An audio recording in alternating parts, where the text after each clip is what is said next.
Hello, everybody. How's it going? Took me a bit longer than I'd hoped for today, but hello. Hello.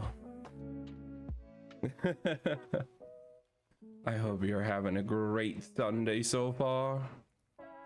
I've actually been able to get more sleep than I had the past couple days, so I'm feeling pretty good.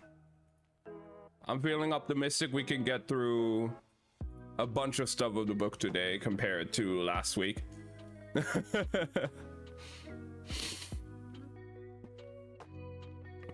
Sure, I'm still gonna be a bit yawning and everything, but I'm definitely more awake than I was last time. Well, hello, stranger. Well, hello there, cutie.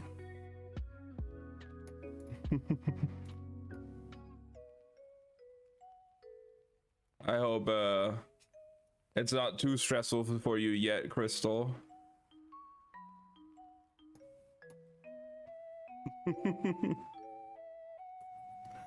I was doing a little bit of some other work as well, because I was cutting it a bit close, to be fair, because I was playing something, but yeah. Wait, I turned the camera off here, so there we go. I love this. I added like a little transition and multiple scenes now because everything else was always on one scene the entire time. Like, goddamn, I just had to like disable and enable everything myself all the time. I was like, yeah, maybe I'll just make it a little bit easier, you know? So now we can just boop. It's probably easier to do, so. And yeah, so I don't know, I'm just glad that I was finally able to get some more sleep, because oh my god, the past few days was questionable, especially like the 2 days ago. Like, it was pretty bad, but it's getting better. Yeah. I'm ready for today. We're definitely gonna be doing more book. I gotta see real quick. So we have about, I think, almost 10 pages left. Yeah, we have about 10 pages left for the chapter. And go back to bed. No, we just started. So we have about 10 pages left on chapter 6, and then chapter 7 goes how many pages? Oh god.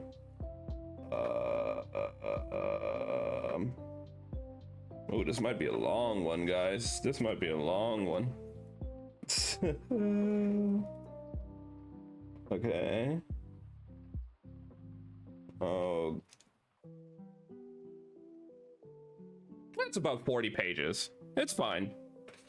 So we're doing like 50 pages today, I guess, which is definitely doable, especially now that I'm feeling way more focused, way more awake for this compared to previous weeks.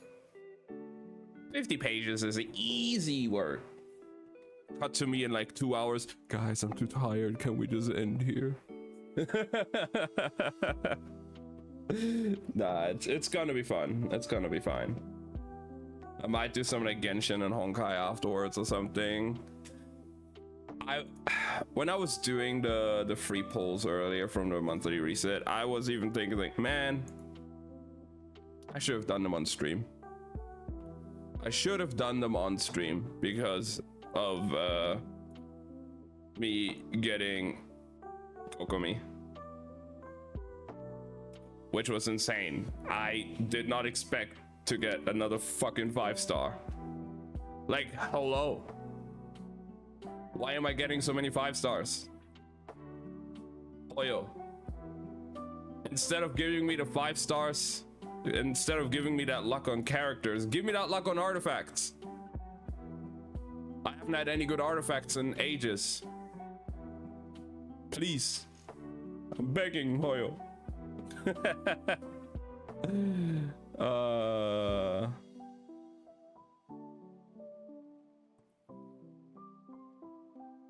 It's fine. It's fine. Everything's fine.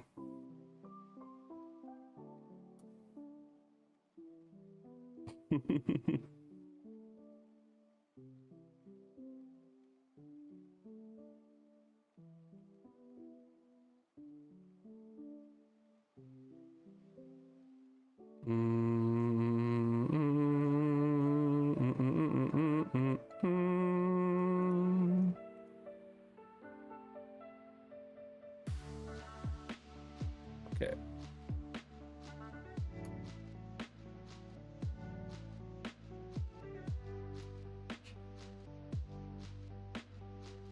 And then I don't know, maybe I don't know what other games. Maybe we'll try out a new game today.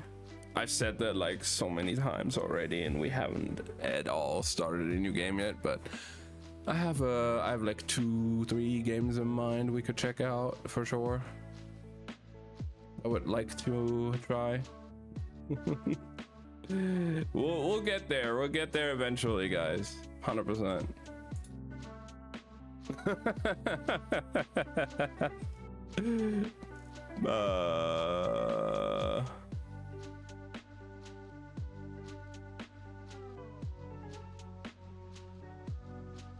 No, we'll get there. We'll get there for sure. And then, yeah, I don't know what else we do. We'll hang out for a bit. We're just gonna chill. We're gonna play a couple of games after our reading. I forgot. I think last week we left off around the time it was still like going back and forth a little bit between Red and White London. But if I remember, in Red London right now, the people who killed the guy that stole the box are now obviously trying to get the box, and Tess is kind of like in a bit of a precarious situation with them. And then in White London, the queen is doing her queen things, and we got a little bit more backstory of how she is and everything. So that's definitely going to be very interesting to see how that's going to develop, because I really think right now I could not judge whether Korsica turns out to be a bad person or a good person. She does seem to have some tendencies towards punishing people in ways that they shouldn't get punished. But yeah, we'll see. Slothy, hello. Hello, hello.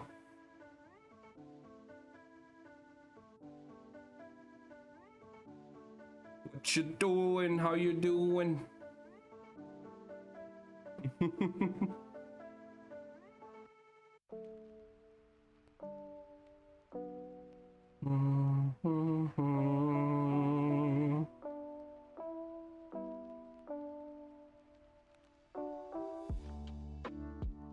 I hope you're having a good day right now.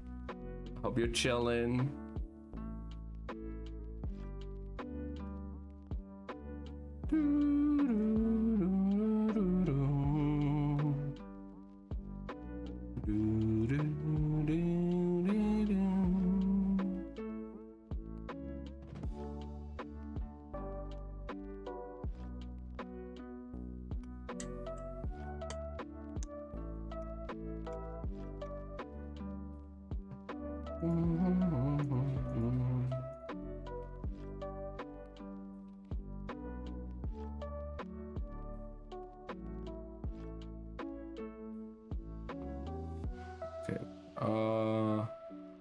Yeah, I hope you're doing well, Slothy.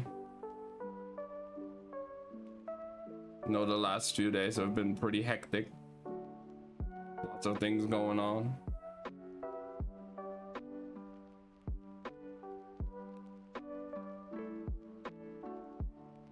Hope you had an amazing time yesterday. 100%. It was nice to hear you were finally able to meet up with them again.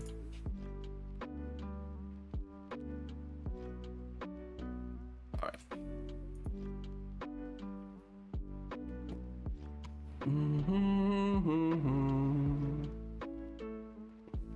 I feel like since we have a bunch of book today, we're going to do like 50 pages, which we haven't done in a while. I don't know how long that will take. We should probably start a bit earlier today compared to the previous weeks. And also, we got a Pokemon mug again. Can't have a reading stream without the Pokemon mug, right, guys?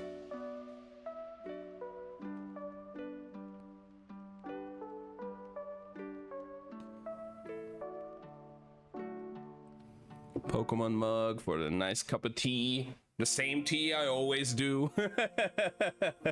The same tea we always drink here.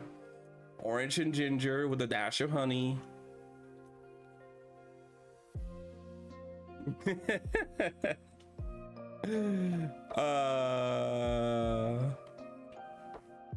You know I like it. You know I love it. That's all I drink every time on these streams.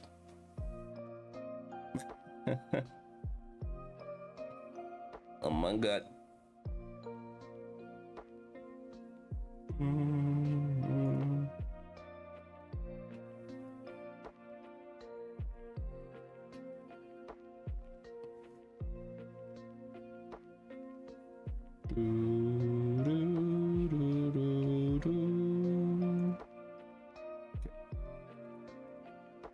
Well then, I think we should just get right into it then today.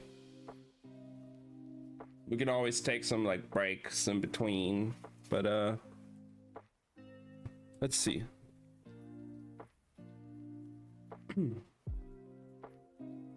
Over the years, a great number of people had tried to kill Callan Terrell. His body was a map of failed attempts. Times he'd been stabbed and burned, hacked at and cursed. He'd broken most of his bones, lost a good deal of blood, and been buried more times than he could count. Which was to say, it would take more than a fallen house to keep him down. The girl had been quick, he'd give her that. The blast of wind had slammed his head into the wall, rattling his skull, and in that ringing second, he'd almost missed the follow-up assault. Almost, but not quite. He had just enough time to throw his power out and up, blocking most of the stone and wood and metal as it came crushing down. Now Callan stood among the settling debris, a mountain of rubble to every side. Blood ran into one eye, where something sharp had found the skin over his brow, but otherwise he was unscathed. Let Beck's Galavants keep her steel with all of its flourishes, he thought. Earthwork was blunt, but effective. Speaking of Beck's, he hauled himself out of the makeshift hole, stood atop the heap that used to be Haskins' shop. Before the little bitch had thought the whole thing down on top of them, brought the whole thing down on top of them. He shifted his feet, and the rocks and timber groaned beneath him. He paid no mind to the spectators now pouring into the street. Some shocked, others merely curious. This was, after all, the Shawl, whose unofficial motto was, "Mind your own business."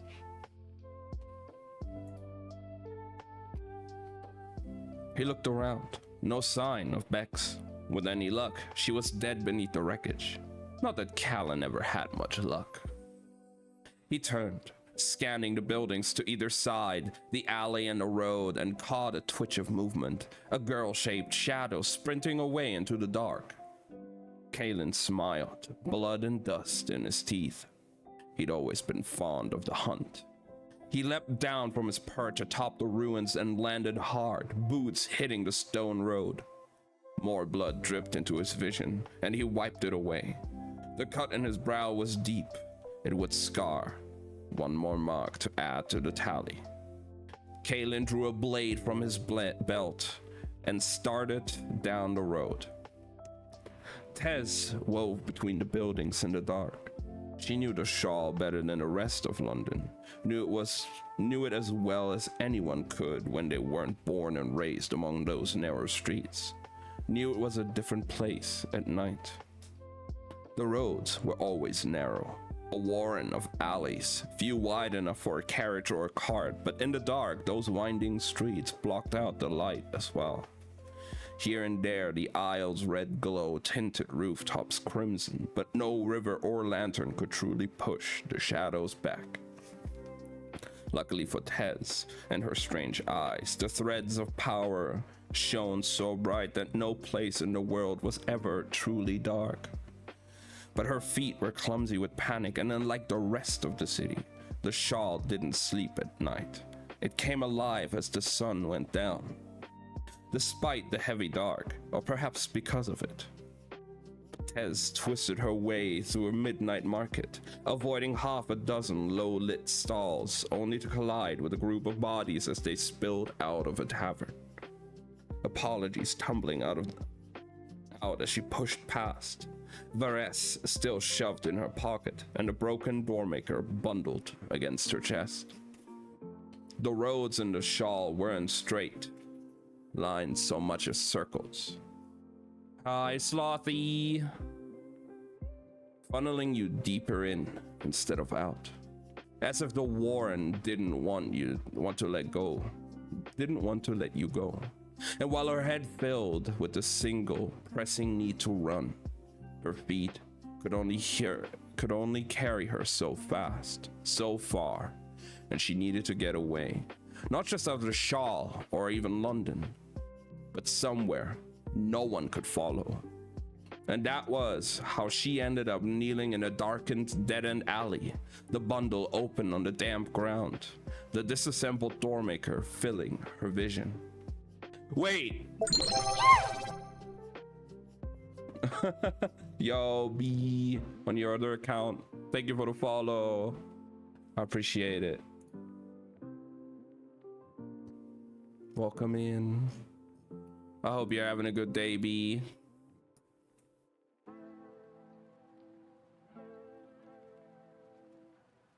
Yeah, I'm doing all right. I had better sleep last night, so I'm ready for the day.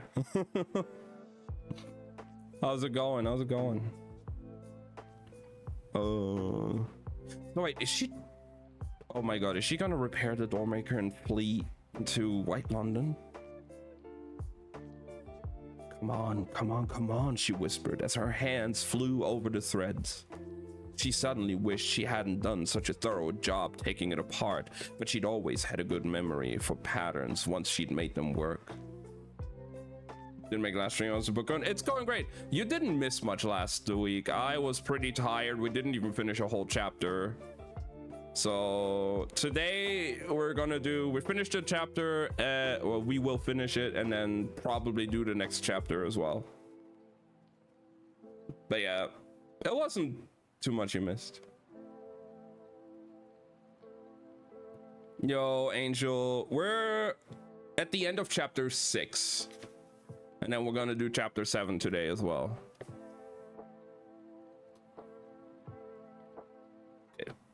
She suddenly wished she hadn't done such a thorough job taking it apart, but she'd always had a good memory for patterns once she made them work. And it was so much easier to repeat a thing a second time than do it for the first. The dead owl twitched and fluttered nervously in her pocket as if to say, hurry, hurry. In the gaming schedule, depending on how long the book takes, I am thinking about doing like some either like Genshin or stuff after that. Maybe some new games, some like Celeste or Sifu. We'll see how long the book takes.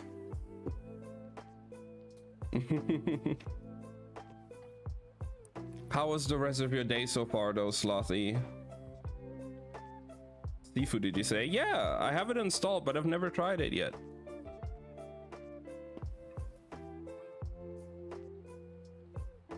I hope you're doing all right.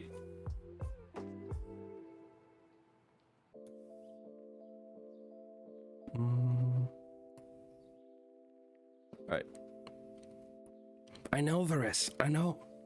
Her fingers moved quickly, reconstructing the pattern, tying off the knots she'd torn. Almost there. Something crashed behind her, and she jerked around, but it was just a drunkard knocking a planter from his sill as he stumbled home.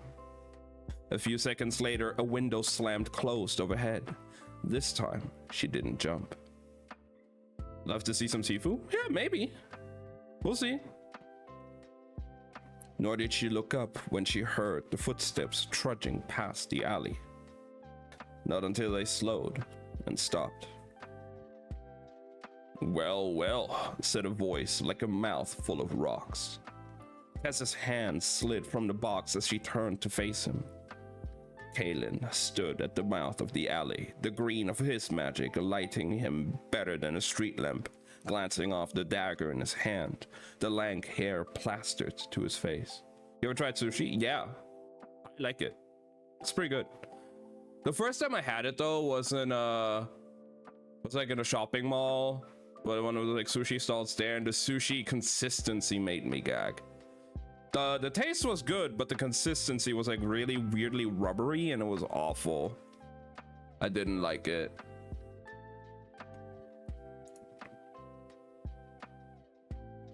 Yeah, it's raw.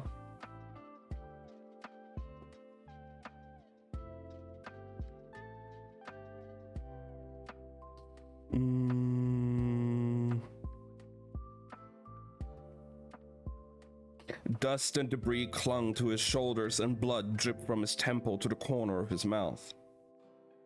His tongue swept across his lip and found it. Bex was right, she said. Bex was right, she said, trying to keep her voice steady. You are hard to kill.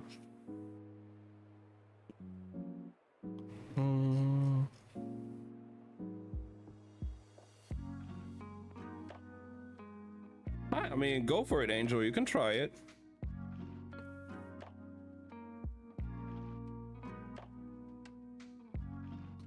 His gaze flicked to the alley behind her, which ended in a wall. Nowhere to run, he pointed out. You'd be surprised, she said, meeting his gaze. Arrow! She heard the little box unfold, felt the door rise up behind her. Saw out of the corner of her eye the edge of the doorway carve itself across the air, felt the veil and the draft coming through, carrying the scent of smoke and damp stone. Kaelin's eyes widened, his mouth twisting into a snarl as Tess stepped back over the threshold. The world shuddered and blurred, and through the veil she saw the shape of him surging forward, his arm flung out. Pharaoh! The door obediently slammed shut, erasing Kaelin and the Shawl and the rest of London. Tess stood, gasping for breath, not in an alley, but on a lamplit street. It was raining, not a heavy rain, but a light and steady drizzle, and the doormaker sat on the cobblestones at her feet. The night looked strange and dim, but that made sense. It was a different night, a different world. She'd done it. She was safe. Tess let out a small, startled laugh that quickly died because it hurt. She winced as a strange ache rolled through her stomach, warmth blooming across her front before sharpening into heat. And at first she thought it was the aftermath of the blast, the chase. When she looked down, she saw the strangest thing. A dagger's hilt jutting out above her hip. That was silly. She'd know if she'd been stabbed. She reached out and touched the hilt, and as she did, the blade moved and the pain caught up, a blinding, burning thing beneath her ribs. She acted on reflex, wrapped her hand around the blade and pulled it out. That, it turned out, was a horrible idea. The pain turned white hot, and Tess sagged to her knees in the street, stifling a scream. Blood spilled between her fingers. She pressed down hard, even though it made her heart pound and another cry rise up her throat. "Get up," she hissed between clenched teeth, saying the words aloud to give them strength, and her body didn't listen. "Get up, get up, get up," Tess chanted, as if it were a spell, and at the same time another voice called out, the words foreign but almost familiar. How strange, she thought. Head spinning. It sounded like they were speaking High Royal. She and her sisters had all been taught, but it had been years now. Language had gone stiff, unused, and she tried to translate now, but the pain made it hard to think.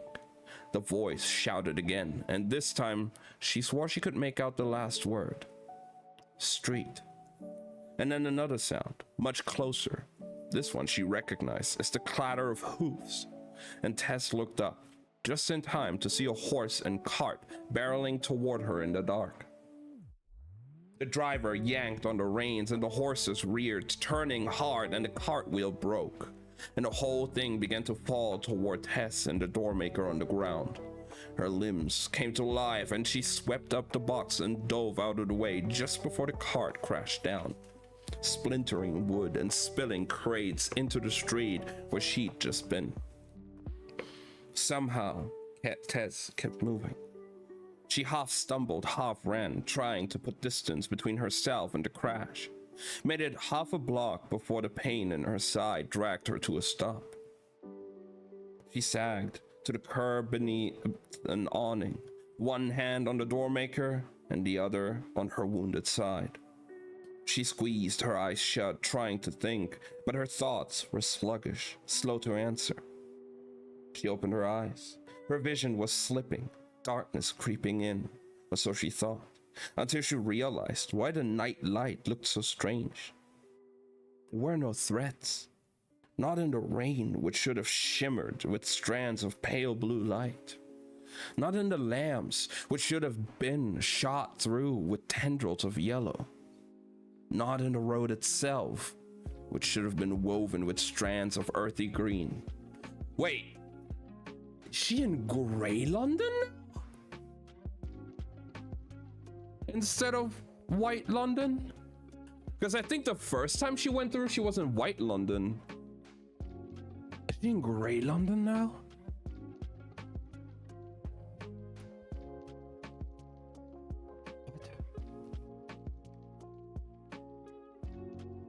Okay. Interesting.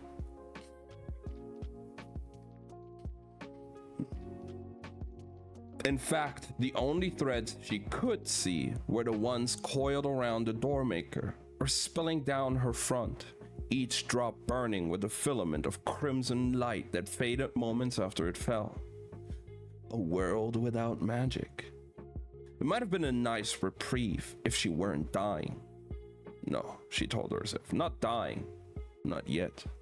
She could fix this. Tess was very good at fixing broken things. Admittedly, she did it using magic, and there was no magic here. And she was a person, not a thing. But she was hurt, and hurt was a kind of broken, and she could fix it.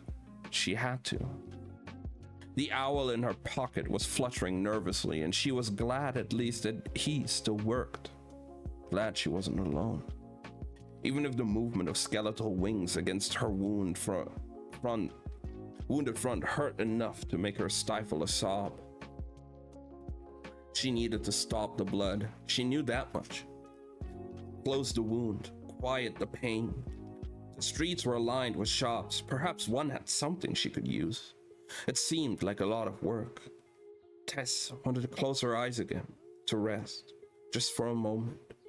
Instead, she took a deep breath and got to her feet. Because if I remember exactly as well again, High Royal, which was like Red London's, obviously like language spoken by the royals, was the common tongue of Grey London. So and being now in a world without magic, yeah, I'm fairly sure she's in Grey London. Wow. Okay. Kalen leaned against the alley wall, picking his nails. Why the fuck are you just standing there? Said a grating voice. Still alive then, he thought, as Bex stormed down the alley toward him. And they said he was hard to kill. She was bleeding from 2 or 3 places and favoring one leg. It wasn't as good as dead, but he'd take what he could get. We have a problem, said Kalen. Where is she? Demanded Bex. Gone. And you didn't go after her? Couldn't, he said. She closed the door. He nodded at the faint scar in the air as he said it. He might not have even noticed the echo in the dark if he hadn't seen the door with his own eyes, the place where it had come and gone. So she did have it. Bex tried to hide her surprise, but Kalen saw it, memorized the arch of her eyebrow, the slight part of her lips. One day when I kill you, you'll make that face for me. His mouth twisted at the thought, but Bex was already kneeling on the alley floor, unrolling a city map. What are you doing? That lying little bitch owes me a finger, she said, drawing a series of marks on the map. Kalen had never bothered much with spells. The way he saw it, you could be decent at a lot of things, but only great at a few. He'd rather spend his energy on killing. Plus, a spell like this took the fun out of the hunt. And yet as he stood in the alley, waiting for Bex or a better idea, he admitted, if only to himself, that a finding spell came in handy at a time like this. He watched her pull the knotted lock of hair from her pocket, the one she'd cut from the girl's head, and tug free a strand, dropping it into the center of the map. She said a few words, and the marks of the hair caught fire, turned to cinder. This was the part, he guessed, where the cinders were supposed to point the way to draw a line from them to the girl. But they didn't. They just sat there, waiting for a light breeze to blow them away. Anesh? He asked, impatient. And Bex kept her eyes on the map. But he saw her shoulders tighten, hackles raising the way they did whenever she was mad.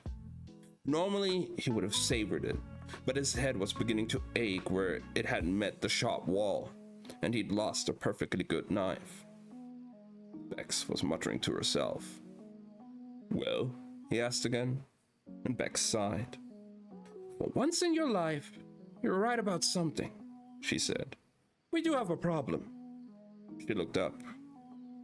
According to this map, the girl's not here.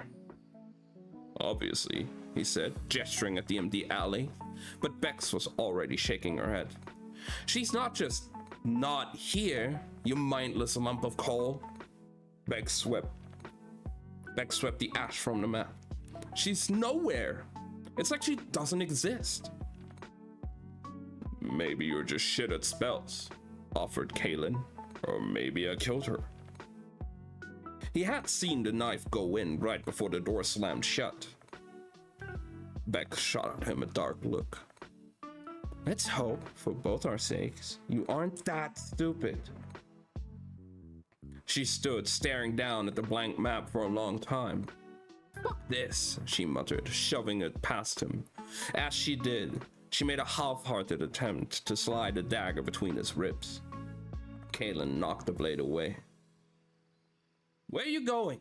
Oh, where are you going? He asked, trailing her out of the alley. We are going, she said, to tell the boss.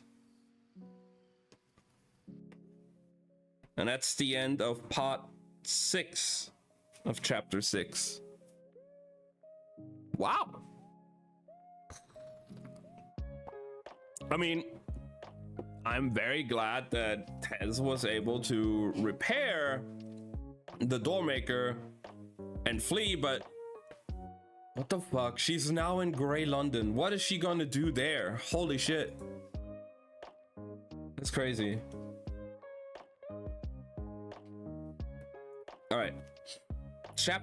Part 7 though is going to White London. Everyone had the sense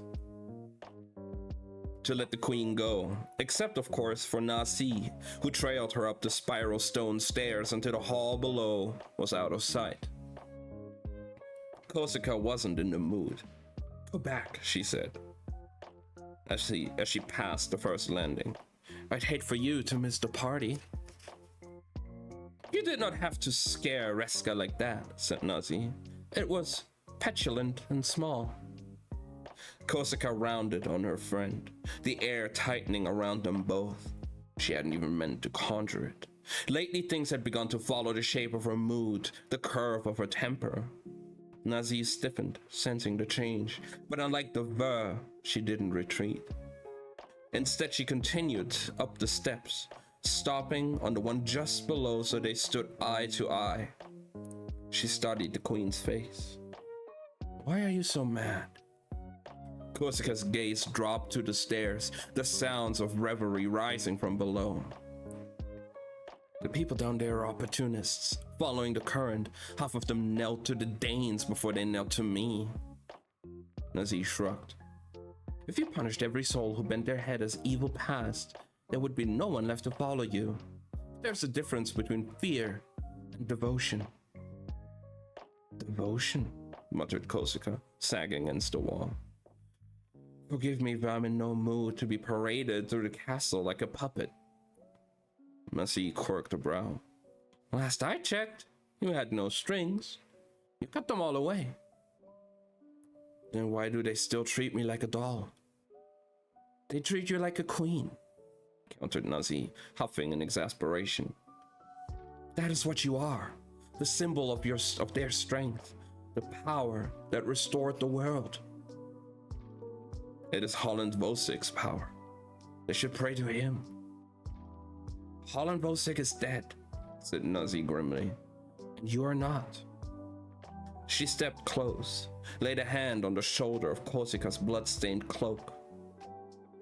"You resent them because they do not live and breathe the stories of the Summer Saint, as you do. But they do not follow the saint. They follow you. As far as they're concerned, you are the reason the crops are growing in their fields. You are the reason they can summon wind into their sails." Nazi rolled her hand free, a free hand, and a flame bloomed in the air. "You are the reason they can call fire to their hearts." Her fingers closed and the flame went out. "You are their queen.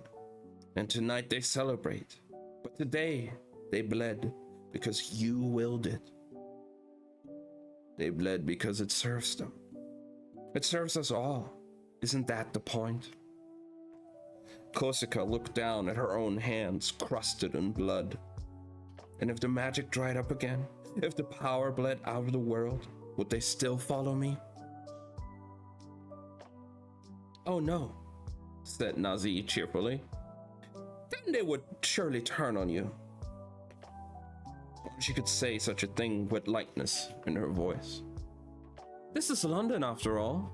But you and I both know they will not need to, because you would open your veins into the silt before anyone tried to cut your throat." Kosika tried to manage a smile, but it fell short. "Go back down," she told Nazi, nodding at the stairs.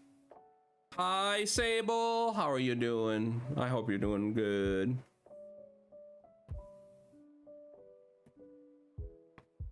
"Enjoy the feast. Make sure the Ver don't get mad with power in my absence." "You should eat," said her friend, and Kosika bristled even as her stomach growled in protest, full of nothing but sugared buns and cider. "Fine," she said. "Send something up." She turned only to feel Nazi's hand catch hers and the weight of something pressing into her palm. "Happy birthday," said Nazi, leaning in to kiss her cheek, and Kosika let herself blush, only a little, before she looked down and saw what the gift was. A marble figure, like the ones in the coal cupboard in the corner of her room.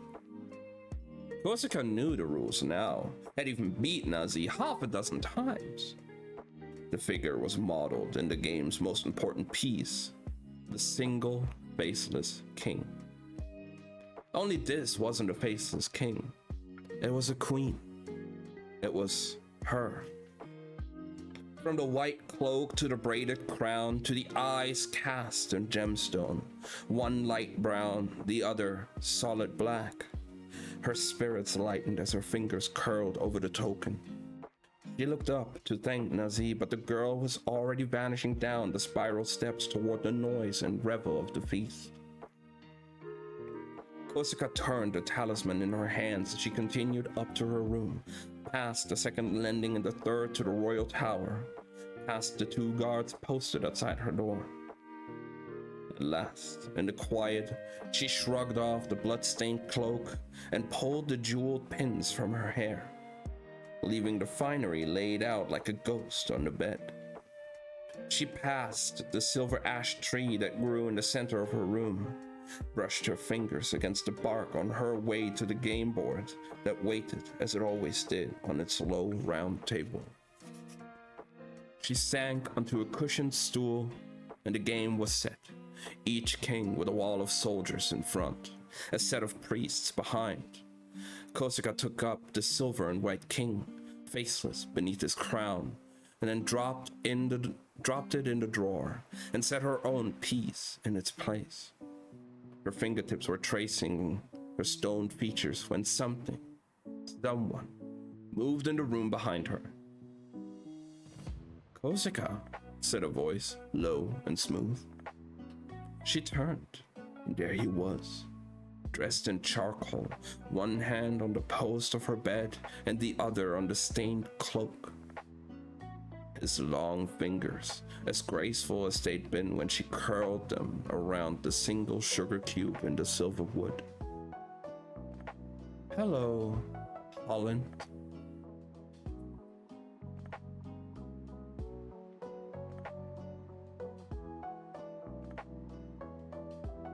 What?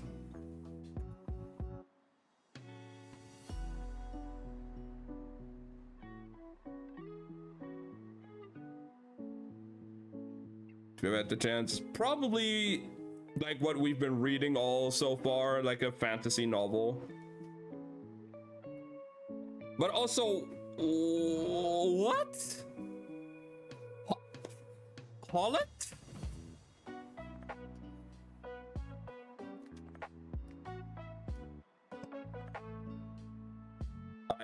Huh? Huh? Huh?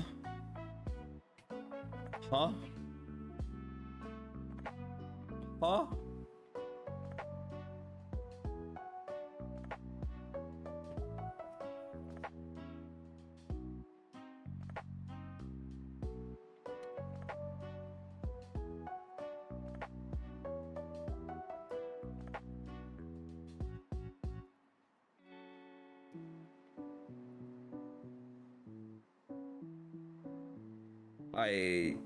Huh.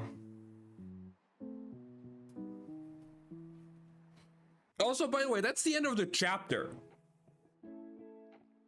That's just how the chapter ends.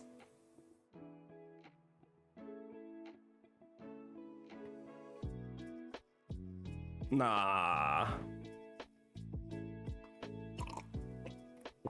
No.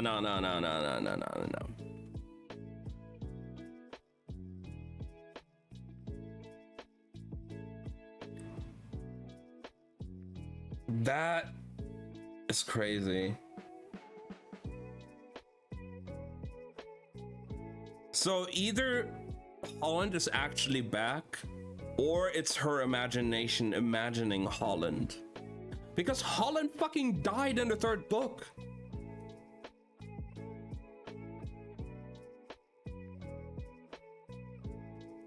He was the previous king. What the fuck?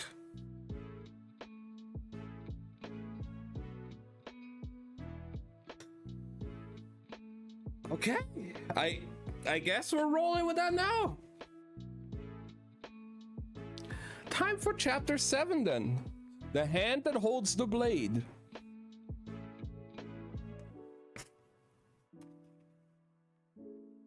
I am very much confused, but wow. All right. Part 1, Red London. The city was full of pleasure gardens. Some made the most of the long summer nights and others burned away the winter chill. Some were intimate and others grand, and all were dazzling in their own way. This is getting wild. Yeah, and we're like more than halfway through now. Like, this is all we read, and this is what we have left. I know it's a trilogy, and this is the first book of the trilogy, of a new trilogy, but what the fuck?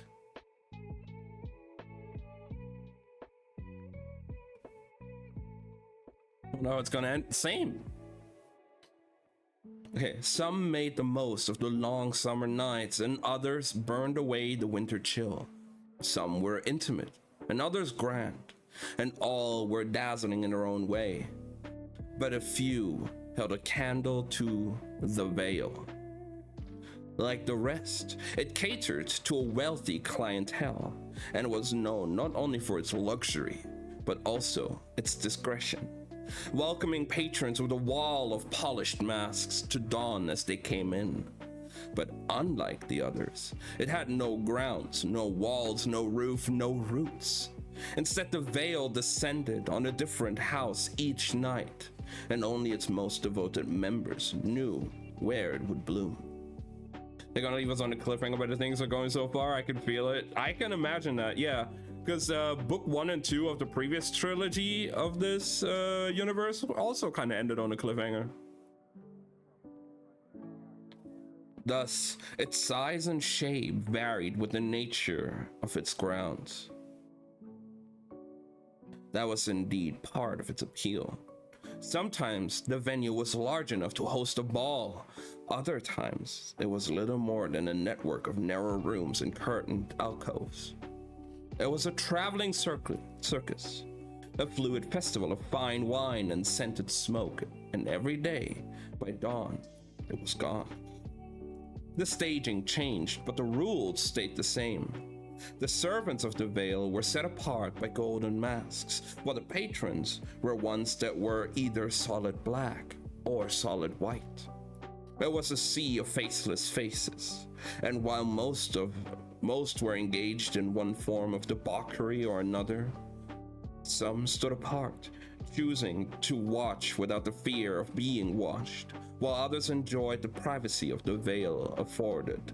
The privacy the Vale afforded.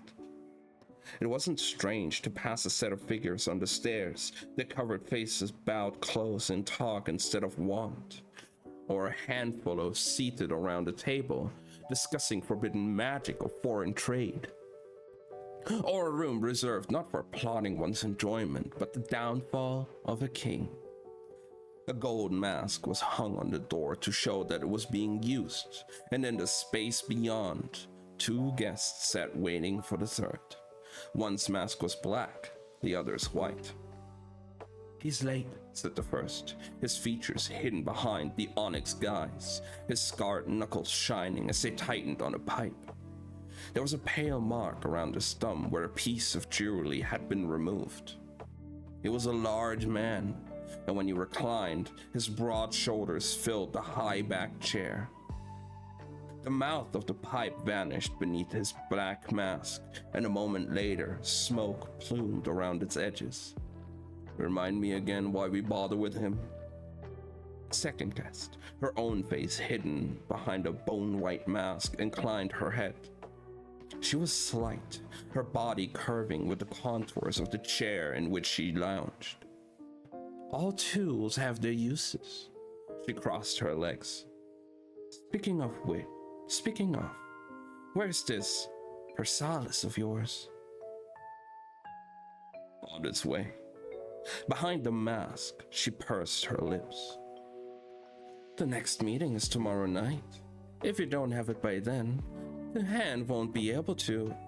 "I'm aware of how time works," he warned. He had the kind of voice that pressed down, made most flinch or look away. The woman did neither, only shrugged. "It's your plan," she said. If you're not ready, we can move on to mine. He shook his head. The long, dark night is weeks away. Too much time is always better than too little. She always spoke like that.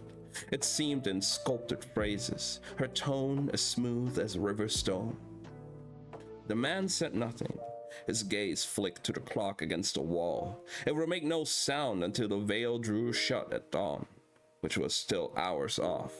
But time's hands were slipping silently down the right side of its face. "Insolent brat," he muttered, drawing on the pipe, only to find the fire had gone out.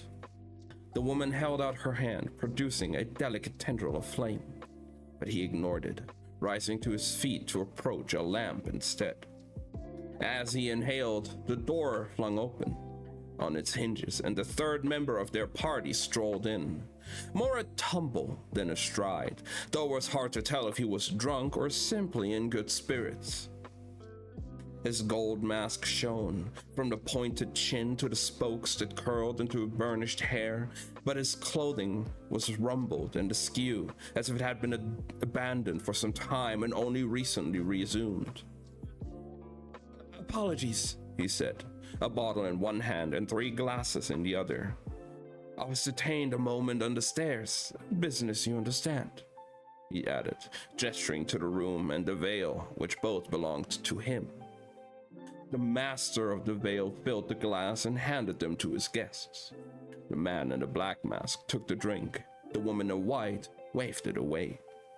The master shrugged and poured the contents into his own. Then he drew the golden mask up just enough to tip it back, exposing a strong jaw, the line of his cheek.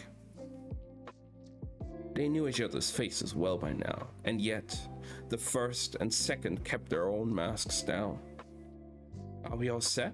asked the third, refilling his glass. "For tomorrow night?" "No," said the second, as the first answered yes. The host's eyes danced behind his golden mask. "Descent already? What did I miss?" "He doesn't have it," said the woman. "I will," growled the man in a tone as dark as his mask. The master of the veil took his seat. "Let's pretend for a moment that you do." He turned his attention to the woman. "And you are able to put the key inside the palace." "The king trusts me," she assured him, unsmiling behind the white mask. "And look at what that trust will get him." Wait.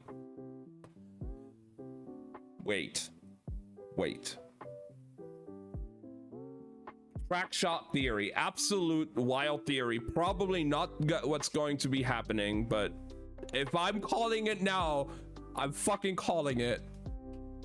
That woman in a white mask, considering she just said the king trusts her, either the maid that takes care of his child or the queen herself. One of the two. I swear to God, if I'm calling this now, you guys can go back to this moment. I'm fucking calling it now. It's either the housemate that takes care of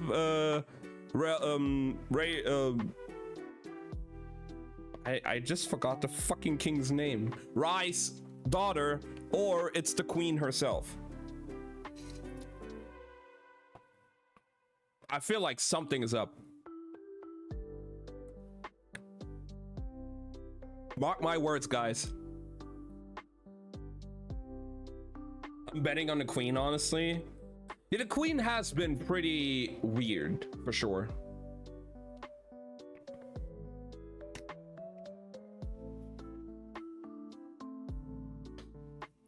She considered her hands and said, "All that lives must die." "I heard the king cannot be killed," groaned the man in gold. "Then he will be removed," she said. "We can say he fled and left his family to the wolves. The humor in his voice was clear. I do wish I could be there. It is only so much fun to watch. He rolled his empty glass. I take it no one should be spared. At that, the man in the black mask spoke up again. Let them do what they want. Let them do what they want with the queen and heir, but the consort is mine. Okay, so maybe it's not the queen. Maybe it's not the queen.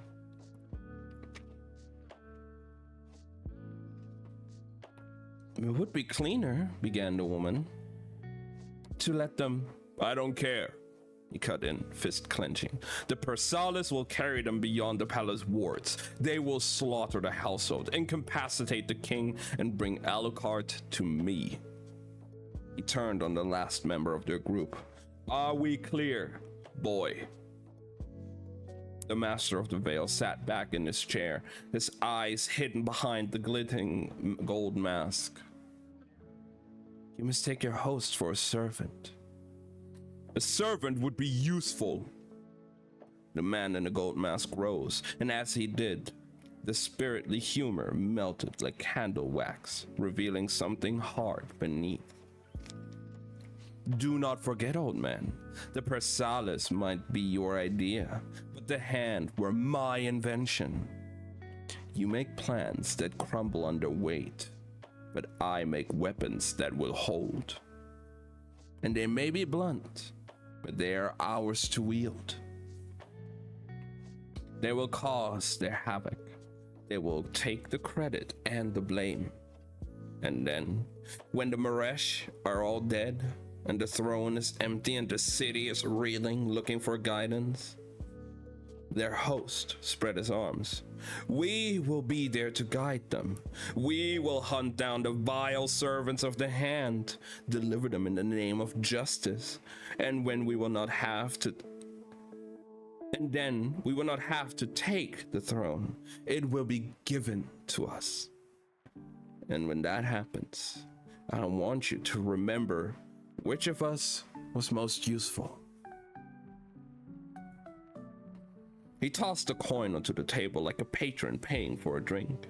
It wasn't ordinary linen, or so it seemed, but on its edge, an address was etched. The following night's address. In case you forget where you're going. He gave a sweeping bow. In the meantime, enjoy the veil. And with that, their host was gone, out into the hall, vanishing into the cloud of music and laughter that spilled through the house. The man in the black mask watched the door as it swung shut. In his scarred hand, the glass splintered, the contents leaking through the cracks. I would not sit on a throne beside him, he said under his breath. The woman in the white mask sighed and rose from her chair. She went to him, resting her hand on his sleeve. On someone else, the gesture might have read as gentle, even warm, but her touch was a passing breeze, meant only to get his attention. I gotta go, sorry for leaving early. Hey, no worries, Angel. Hope you get some good rest, whatever you gotta do. Have a great rest of your day. Fight over the corpse when it's dead. When it is dead, she said. And then she too was gone. The man in the black mask stood, silent and still, until the door swung shut, until he knew he was alone. And then he cast the broken glass aside, shards littering the plush rug of the borrowed house. He tore off his mask and flung it onto the table, scraping a hand through his dark hair. He went to the lamp. He lit his pipe a final time, smoking until there was nothing left, and he trusted his temper to hold. Then he tucked the pipe back into his coat and went to the table. He plucked up the coin and held it under light, though he knew the words printed on its edge. 6 Helaran Way, 11th hour. Still, he pocketed the altered linen, swept up the black mask, and settled it back over his face before leaving the room. Wait, that's the address that Lila found on the coin of that whatever, but like she found like that address as well, huh?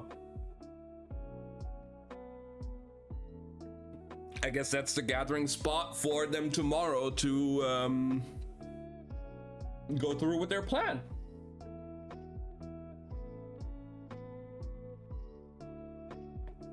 If only, you know, they had the Persalis, but they don't. They do not.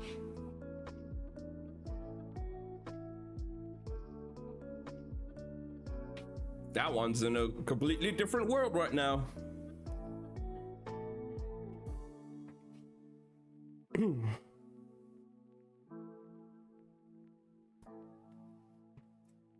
He descended the stairs into the foyer of black and white masks and returned his to the wall like any other patron, then stepped out into the night. A handful of carriages dotted the street, their patrons still inside. He walked past them to his own, a block away, and as he neared, he drew a silver ring from his pocket and slid it back over his thumb. 2 horses stood lashed before his carriage, pale as cream. He ran a hand along one side, and as he did, the lamplight caught on the grooves on his ring. The edge was uneven. The band, not a band at all, but the impression of a feather. The driver stepped down and opened the carriage door.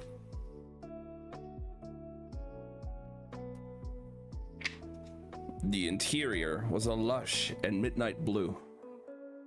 "Where to, my lord?" asked the driver. And Barras Emery's hand fell from the horse's flank. "Home," he said, climbing up into the dark. No! Barras? Yo, Manji, what's up? Oh my god. So the guy in a black mask that is plotting to kill the king, and he wanted Alucard for himself, as he said it, is Alucard's brother.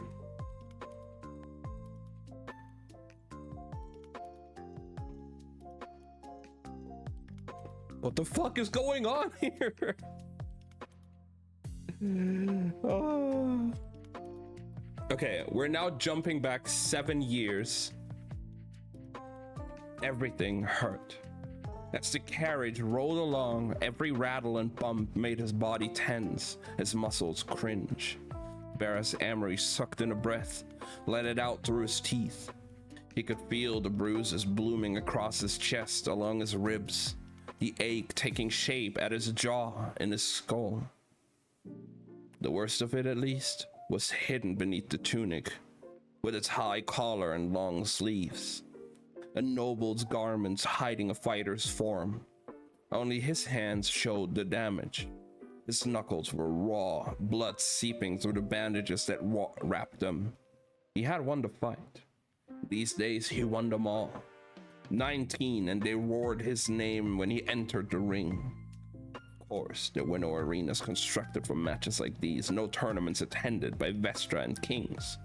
Not in Arness, where the greatest insult one could show a fellow man was to strike him. Not with fire or ice, but one's own hand.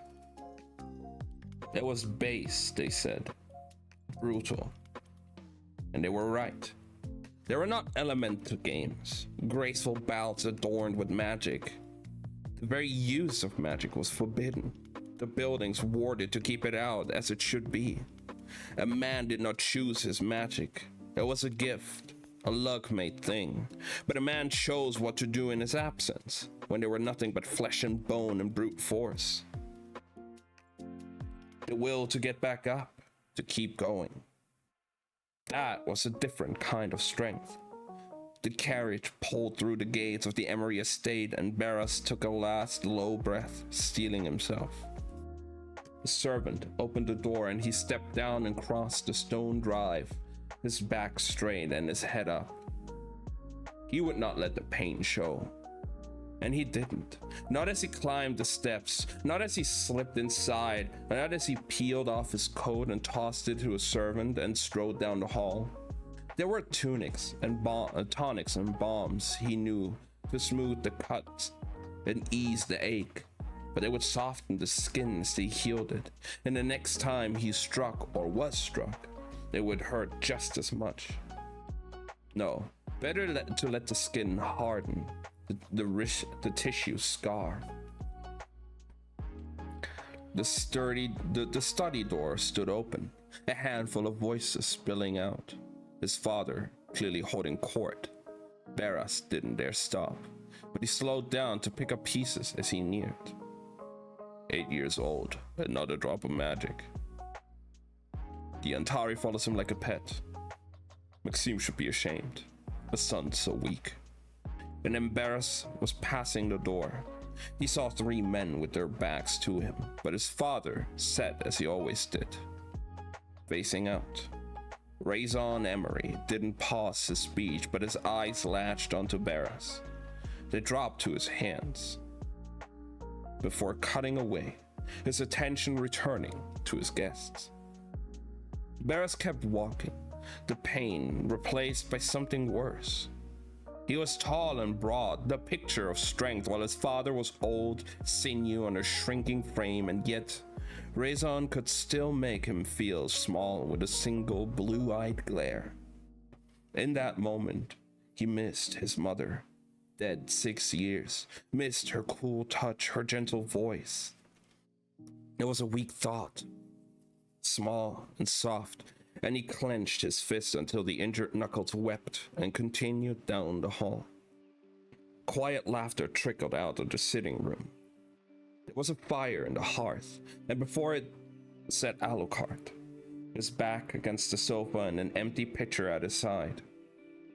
He was holding out one hand, upturned into the air above, a tendril of water twisted and curled into the shape of a dragon. It coiled and danced, the water catching the firelight. Barras watched, his mood darkening. He was not without magic like the prince, but his power lacked refinement. He could draw up a wall of earth or bring it down, but the gestures he had all the nuances of a butcher's cleaver, while his younger brother had been handed a surgeon's blade. It did not matter how much Barras tried, how much he trained. He still ended up with a pile of dirt. Alucard's lips moved, his fingers twitched, but otherwise, he didn't seem to be trying. He didn't even seem to be trying. It came so easily to him, and he treated it like nothing but a parlor trick. The little sister Anissa knelt on the cushions behind him, braiding his hair as she called out different things for him to conjure. A boat, a cat, a bird. Alucard, Barras's voice cut through the room. The water now, a hawk, faltered in the air, a few beads dripping from its feathers as he turned his head. Yes, brother, he said without rising. Come here. The water hung suspended and then reversed its curl, returning to the pitcher as Alucard stood and came toward him. He looked ridiculous. 2 half-finished braids as his shoulder-length hair. At 14, he was a full head shorter than Barras, and had to look up to meet his brother's gaze. When he did, Barras saw that Anissa had painted his eyes, gold dust smudging his lids. Barras scowled. Have some dignity.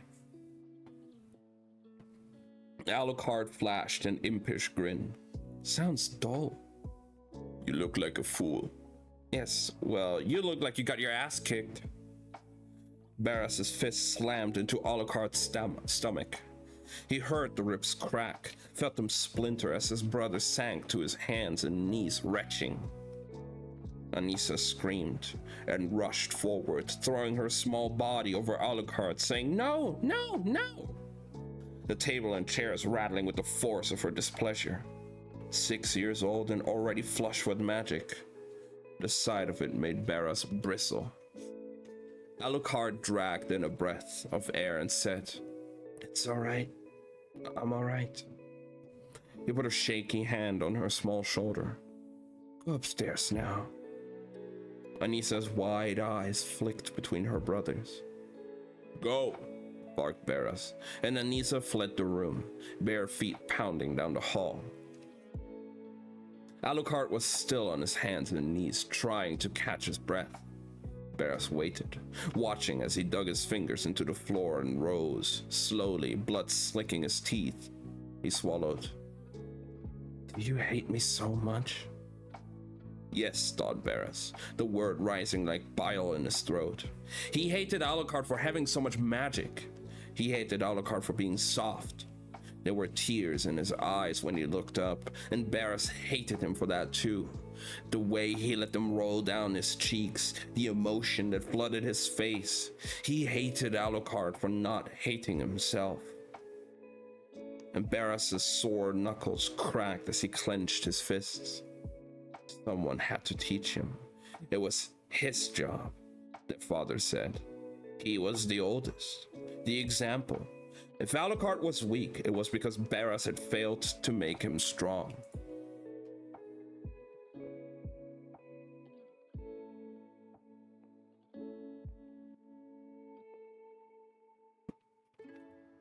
"Our father says," he started. "Our father is cruel," Alucard snapped back, wiping his mouth with the back of his sleeve.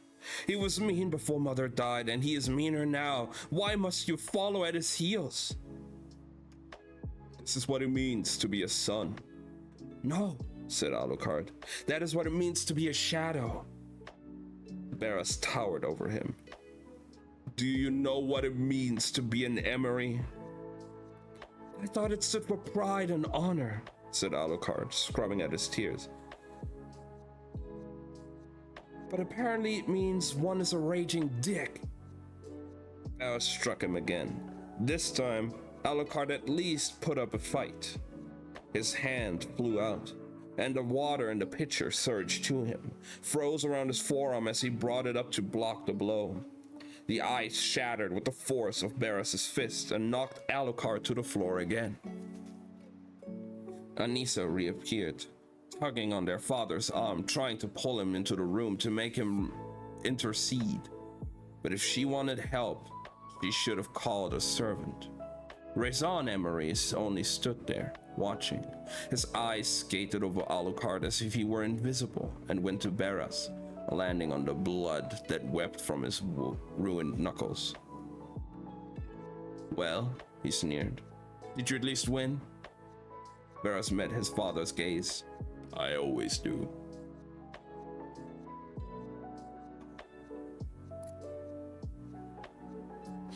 And that's the end of part 1. Wow. I had a feeling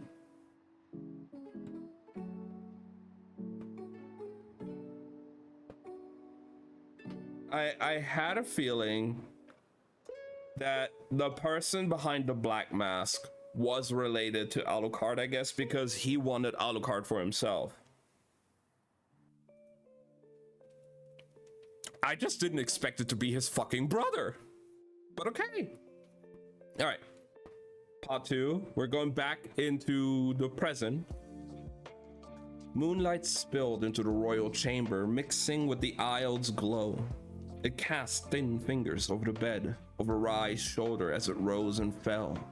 The rest of him weighed down by sleep over Alucard Emery as he sat up, gasping for breath.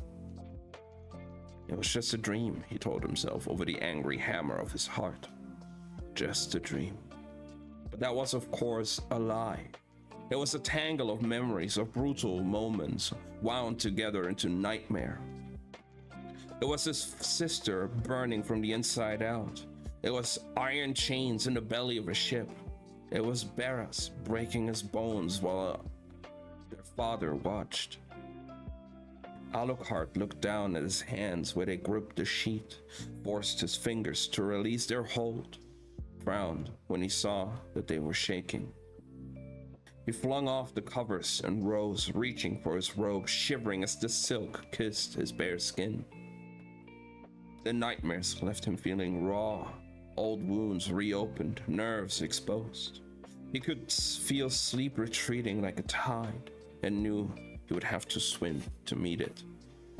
He padded barefoot to the gilded tray against the wall, with its stoppered bottles and short glass cups waiting to be filled.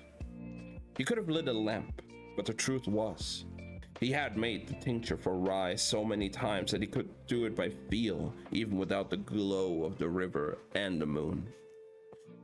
He ran his fingertips over the bottles until he felt the sharp edge of the diamond-shaped stopper and drew it out. As he did, he should have heard as much as felt the liquid slosh within. Instead, there was only absence. The bottle was empty, and Alucard swore under his breath. In the bed, Rye rolled over, murmured something to himself before sinking deeper into sleep.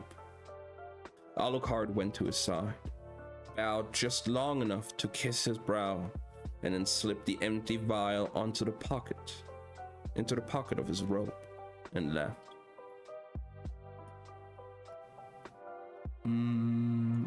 Oh, no! Give me a second, guys. Might have just accidentally closed the music. Oops. Didn't mean to do that. There we go. It's back. I'm sorry for that one. Oops.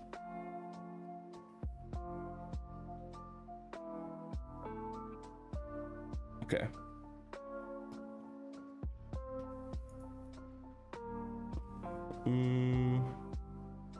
The Queen's workshop was empty.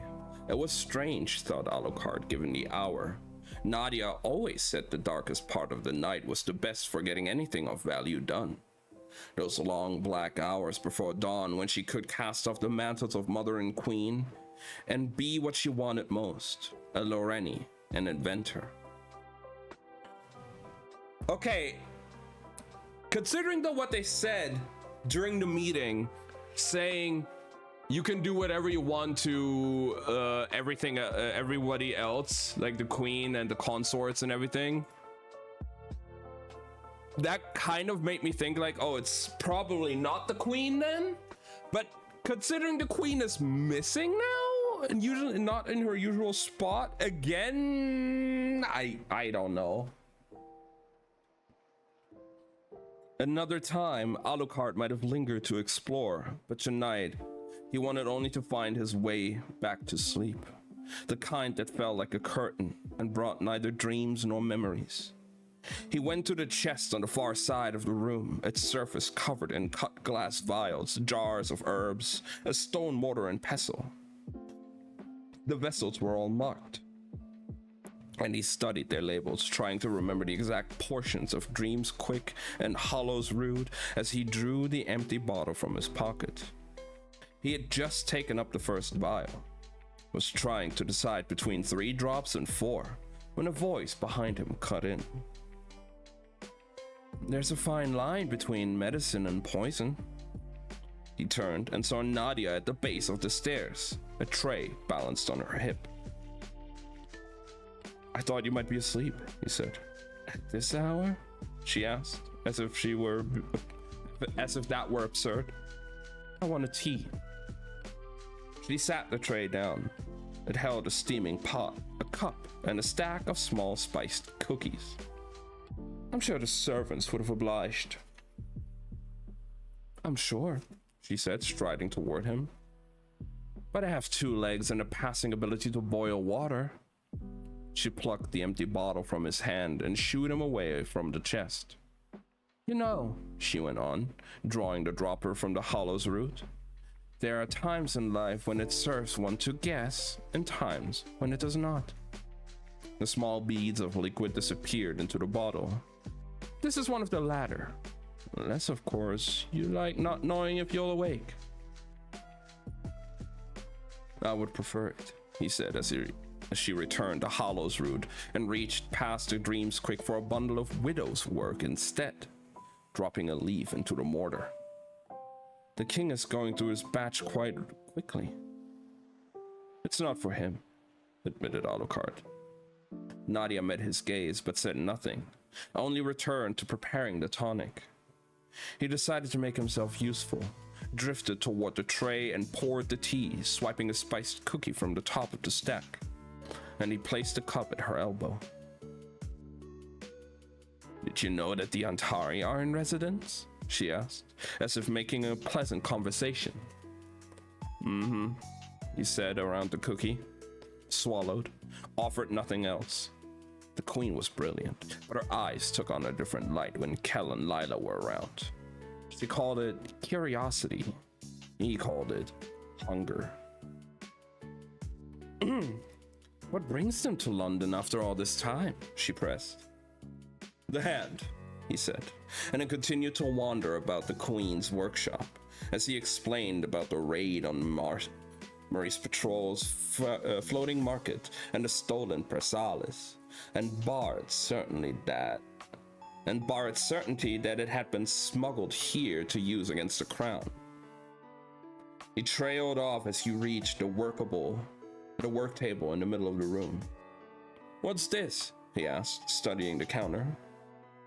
You'll have to be more specific, the queen called without turning to see, but Alucard was busy trying to make sense of the sight itself. The 3 Antari rings were out of the glass box. The white silver bands sat like weights, pinning the corners of a large black cloth, its surface covered in Nadia's slanted hand. The white chalk markings of a spell. The marks were connected, a vast, intricate web of lines, and at their center sat 2 lengths of chain, both wrought in gold. One was thinner and shorter than the other. Oh, that, said the queen, appearing at his side. She set her tea down on a nearby stack of books and handed him the sleeping tonic. He slipped it absently into his robe, unable to take his eyes from the work laid before him. What is it? He asked. Right now, it's a work in progress. One day, perhaps, it will change everything. Unease prickled beneath his skin as Nadia took up the thicker chain, held it between her hands as if it were a priestly relic. It's one thing, she said, to devise an object that magnifies or uses magic as long as that magic is confined to a single element. 2 water mages, 2 fireworkers, 2 or even 3 Antari. Something that functions only as an amplifier, allowing one magician to borrow another's strength. But it is quite another for that magician to borrow a different power. Imagine being able to pair a water worker and an earth mage, or a fire maker and a wind one. Or, her eyes flicked up to his, a person without magic, and one who has plenty.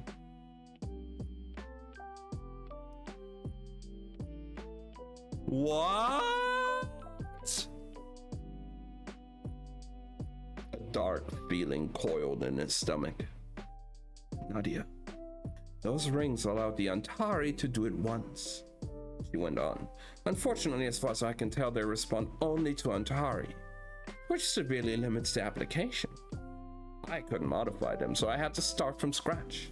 Here, she said. I'll show you. And before he could say no, she wound the gold chain around his wrist. Alucard shivered at the gold weight of the metal in his skin, the way it wrapped against itself, the echo of old chains. He waited, but felt nothing else change. How does it work? He asked, as Nadia took up the smaller length of chain and wrapped it around her index finger, where it bound it to itself, becoming a gold ring. She said nothing to activate the spell, only flexed her hand as if admiring the bauble. And as she did, Alucard felt the golden chain tighten around his wrist and become a cuff, flush with his skin, a band with no beginning and no end. Nadia flashed him a former smile. Let me show you. She crooked her fingers, and as she did, Alucard felt something come loose inside him. It was the strangest sensation, a collapsing inward, a weight dropping, as if the weight were his lungs, his heart, everything that took up space beneath his skin. A dizzy lightness, a sudden, shocking hollow.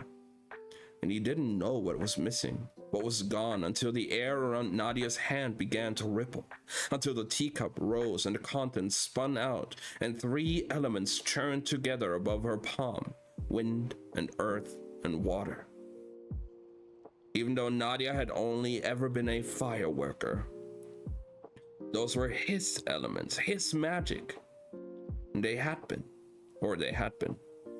Alucard caught his own reflection in the mirrored surface and saw the air around him bare of color, the blue and green and amber threads of his magic now twining through the air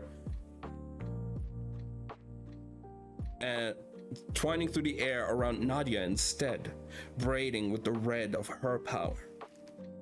He tried to pull the magic back, only to find he couldn't reach it. There was nothing to grab onto. It simply wasn't there. Give it back, he demanded, clawing uselessly at the gold around his wrist. That's the trouble, she said, eyes trained on the twisting element above her palm. It is much easier to take a thing than share it. Alucard felt sick, the way he had his first days at sea. When the deck tipped and bobbed beneath his feet, he threw out a hand to steady himself. Nadia.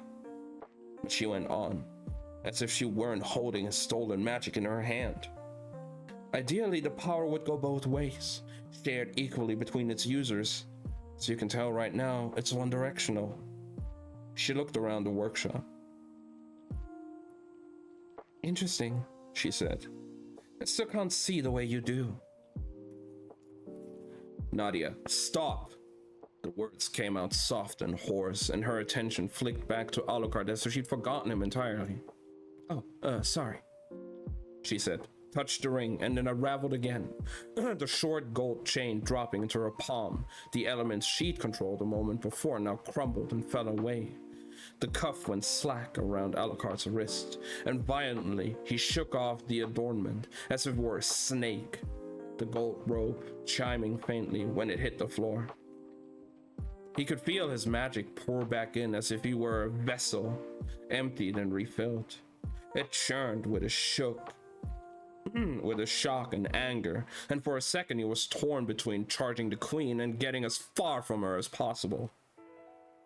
What were you thinking? He demanded as he knelt to retrieve the fallen length of gold. The queen looked at him, perplexed. Come now, Alucard, she said, returning both pieces to the table. It was only a test. You weren't the one chained. He straightened, flexing his fingers, studying the threads of magic in the air above his skin. You had no right to do that. Nadia sighed, impatient. I thought it would be easier to demonstrate than to explain. She took up a narrow piece of chalk and began to make notes on the edge of the cloth. As I said, it isn't finished. When I'm done, the spell will always go both ways to ensure consent. There's a reason power has limits, he said. The queen clicked her tongue. You sound like the Avanescent. Ezreal's always coming down here, lecturing me about the balance of magic, the flow of power, as if all we're capable of is floating down the stream. Sometimes you have to bend the rules. This isn't bending, Nadia. This is binding. And in the wrong hands, she waved him off. In the wrong hands, a paring knife can end a man's life. Shall we ban them from the kitchen? Alucard stared at her, aghast. Nadia Loreni was a brilliant inventor, but she had a kind of tunnel vision when it came to her work. She never seemed to see the danger in it, only the potential. In her mind, power was a neutral force. Alucard wished he could agree. This is dangerous. This is progress, she shot back. Magic chooses, That's what the priests say. Do you believe that you've been chosen? That the forces guiding the world decided you should be able to wield not one, but three? What makes you so deserving? He said nothing then. He had no answer. Why should some arbitrary force decide who wields water or fire or stone? Who has magic and who has not? Alucard stilled. This was not some pursuit followed for the sake of curiosity. This was a weapon against scrutiny, a way to protect their family and their throne. He did not blame her for it. And yet... Nadia, he said, the anger slipping from his voice. But it only mounted in hers. Think of Rai, of how many people claim he should not be allowed to rule simply because he has no magic. Those people are fools, he said. Of course they are, she said, but fools have voices and voices carry.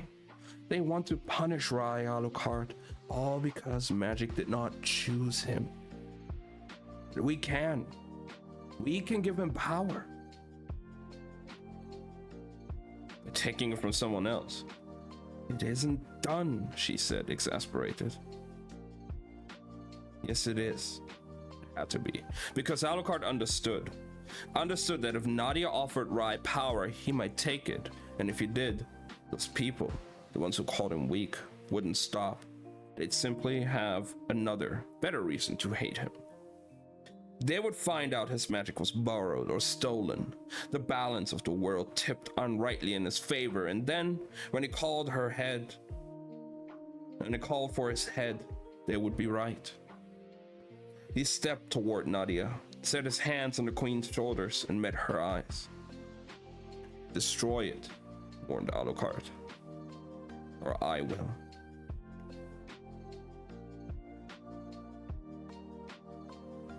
And that's the end of part 2.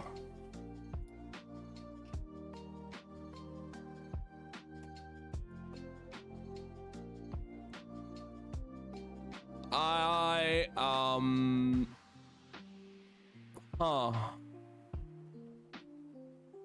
don't know what to say right now. Like, this is getting insane.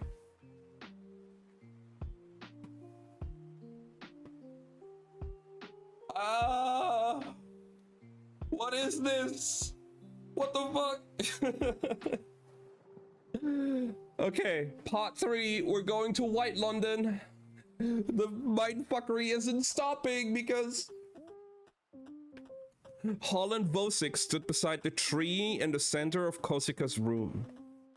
Why is Holland back? How is he back? Hello? I'm so confused.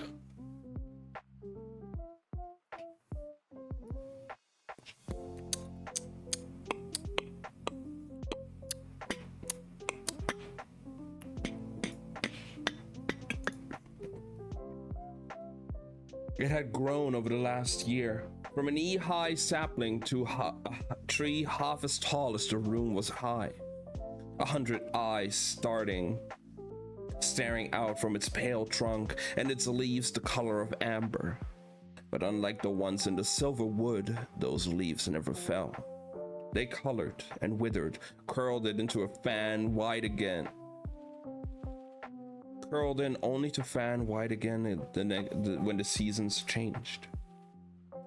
The servants whispered of the tree that had taken root overnight, spoke of signs and miracles.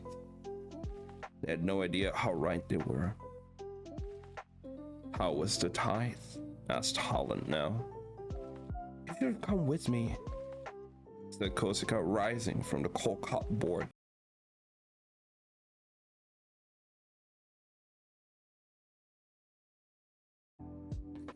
I feel the city's magic getting stronger. I do. She swallowed. But some days, it feels like the soil will never be sated. Holland rested his hand on her head. She could feel it. No longer just a shadow of a touch, but something closer to flesh and bone. Magic can speed the work of many things, Korsica, but change itself will always take time. His words were steady, but she was sure that if she turned her gaze to his, she'd see disappointment in his eyes. She was disappointing him, her king, her saint. The weight of his fingers fell away. We are working a vast and complicated spell. You must be patient. Korsica shook her head as she smoothed the cold salve across the inside of her arm. Patience was a word for ordinary souls. She was Antari. If she could not summon enough magic, she tried to silence the fears. Knew she shouldn't give voice to them, lest he take her thoughts as a lack of faith. But of course, he heard them anyway. Holland sighed, soft, almost soundless. Perhaps you are expecting too much. Korsica turned toward him. What do you mean? He was quiet for several moments, and though one eye was black and one green, somehow they both seemed to darken. Only that you are young, and I am a shadow of myself. We have done much, and if the city grows no stronger... No, she snapped. It is better than it was. It is better than it was. A candle is better than the dark, she said, but it is not enough to warm your hands by, not enough to banish the cold from your heart, and not enough to light a city. Holland considered her. A ghost of a smile flickered across his face. So stubborn, little queen, but you cannot build fire like that from will alone.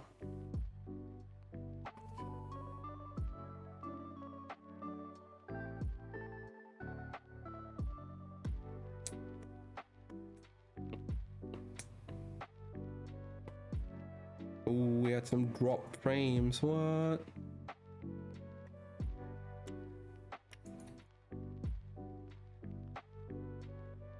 Oh, the stream disconnected.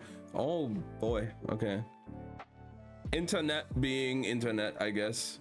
Well, I think we're fine now though, so.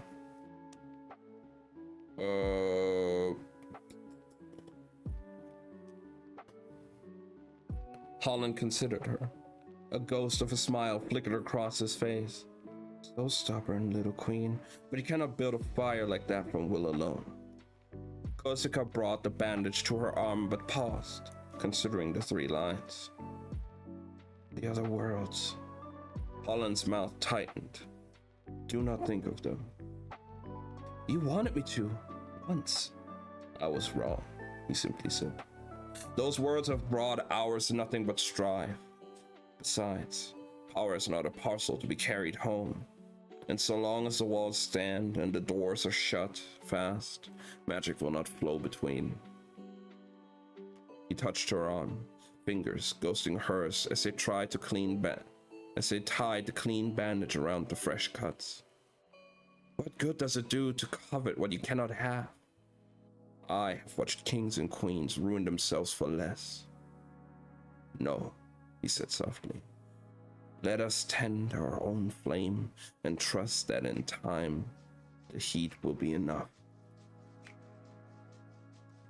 She studied the place where his hand hovered on her skin and swore she could feel its weight. Now we're jumping back 1 year ago. There was a room behind the altar. Korsica had spent so many nights in the alcove studying the statue of Holland Bosick while Serac told her tales. And yet she'd forgotten that the recess stood in a tower identical to hers, and that behind it there was a door.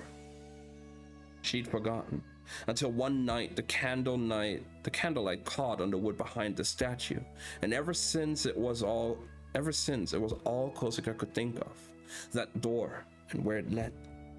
But she knew, of course. Even before Kosika stole up the tower steps one stormy afternoon, as rain battered the castle walls, even before she ducked into the alcove, slipped into the narrow gap between the altars and the door, she knew there was only one place it could lead. To the last king's chamber, Holland's room. She held her breath and turned the handle, but the door held firm, didn't so much as jostle in a lock, which meant it had been sealed somehow, like a tomb. Kosika shoved her hand in her pocket, felt a triangle of steel she kept there, the size and shape of an arrowhead. She pressed her thumb to the tip until it broke the skin, blood welling as she pressed her hand to the wood. The words hummed in her head before she said them. Az Orenze. Open. The door groaned under her hand like a tree in a storm, the splinter of wood and drag of metal. The sound echoed down the tower stairs, and she hissed, waiting a moment to see if anyone would come.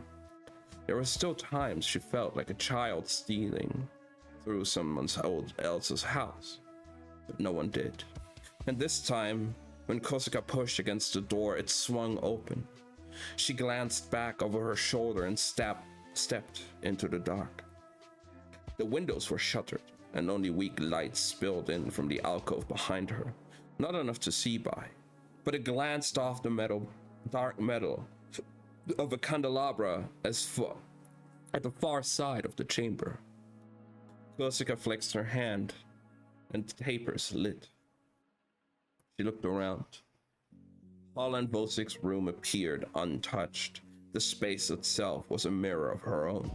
The same curved walls, the same vaulted ceiling, the same vast bed. But a film of dust lay over everything, an echo of the pale patina that had clung to London for so many years like frost.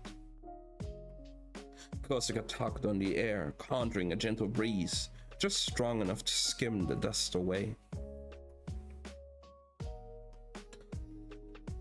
She held her breath as she moved through the chambers, aware that she was stepping where he had stepped, touching surfaces that he had touched.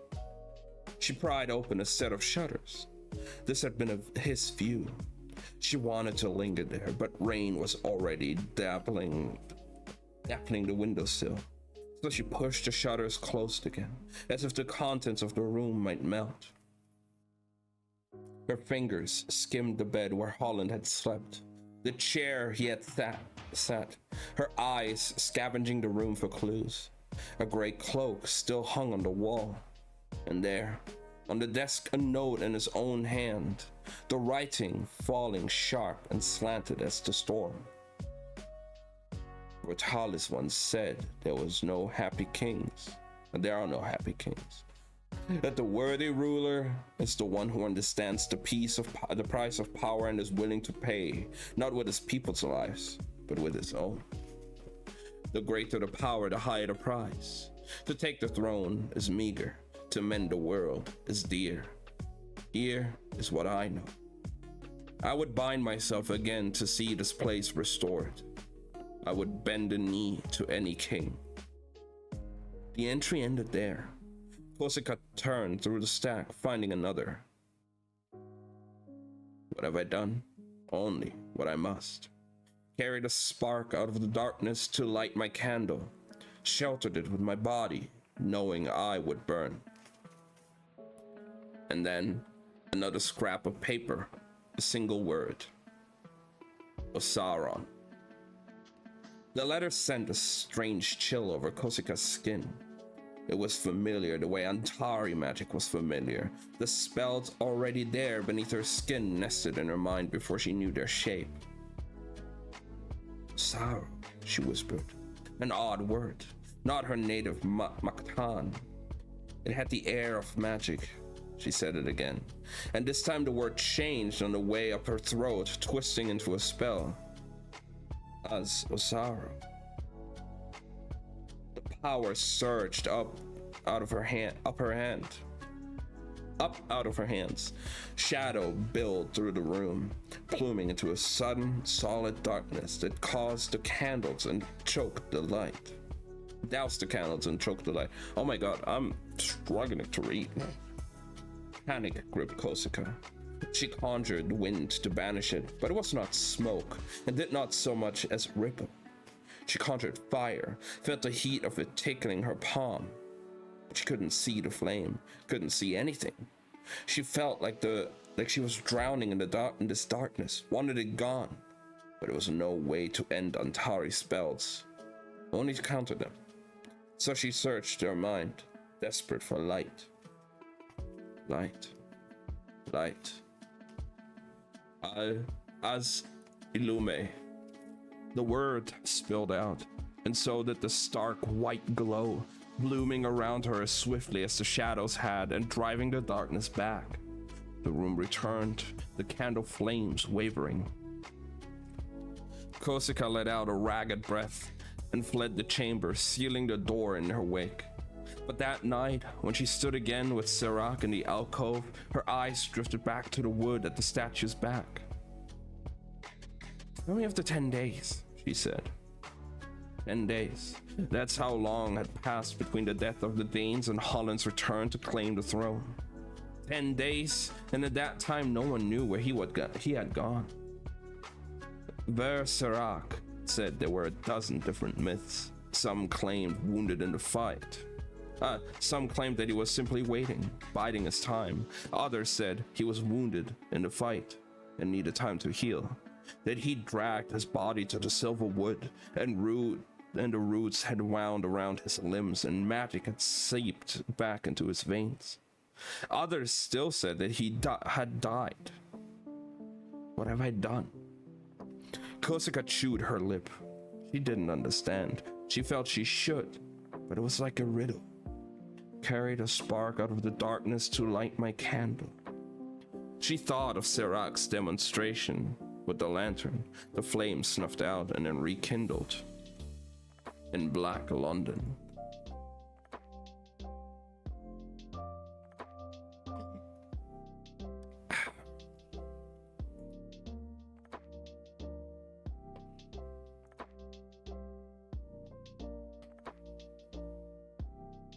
Kosika's head snapped back to Serac. What was that? I said there's even a version of the tale where Holland went to the burned out world and culled an ember from the ashes. His heavy brow furrowed as he spoke, his eyes thrown into shadow. That is blasphemy. Holland Vosik would never taint our world with such black magic. Of course not, said Kosika, even as her mind spun over his words. The greater the power, the higher the price. I would bend a knee to any king, knowing I would burn. The next day, she returned to Holland's room, stole up the stairs, and slipped behind the altar into his chambers. He returned to his desk, and the papers strewn across it, but this time she looked past them to a small wooden box. At least she guessed it was some kind of box. There was no lock, no clasp, only a stained circle on the wood and a thin line showing where the lid might join a base. When she tried to lift it, she could tell it was hollow. Could hear the rattle of something inside, but the two halves held firm, sealed like the chamber door. Kosika's hand went to her pocket, the prick of steel, a bead of blood, and a pad on her thumb before she touched the small stained circle on the wood as Holland must have done. Az Orenze, she said, the words rising as they had the day before. Within the circle, the line became a seam, and then it opened.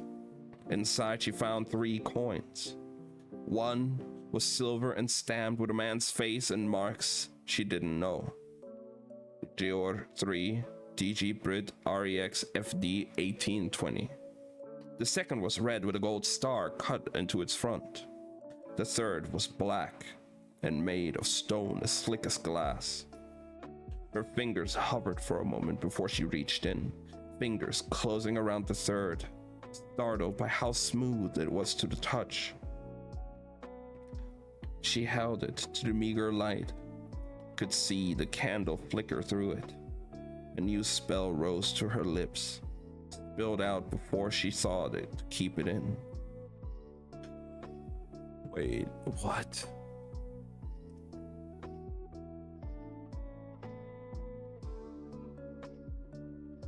She went to Black London?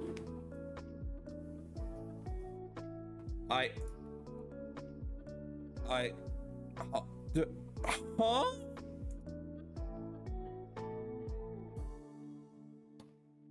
My brain.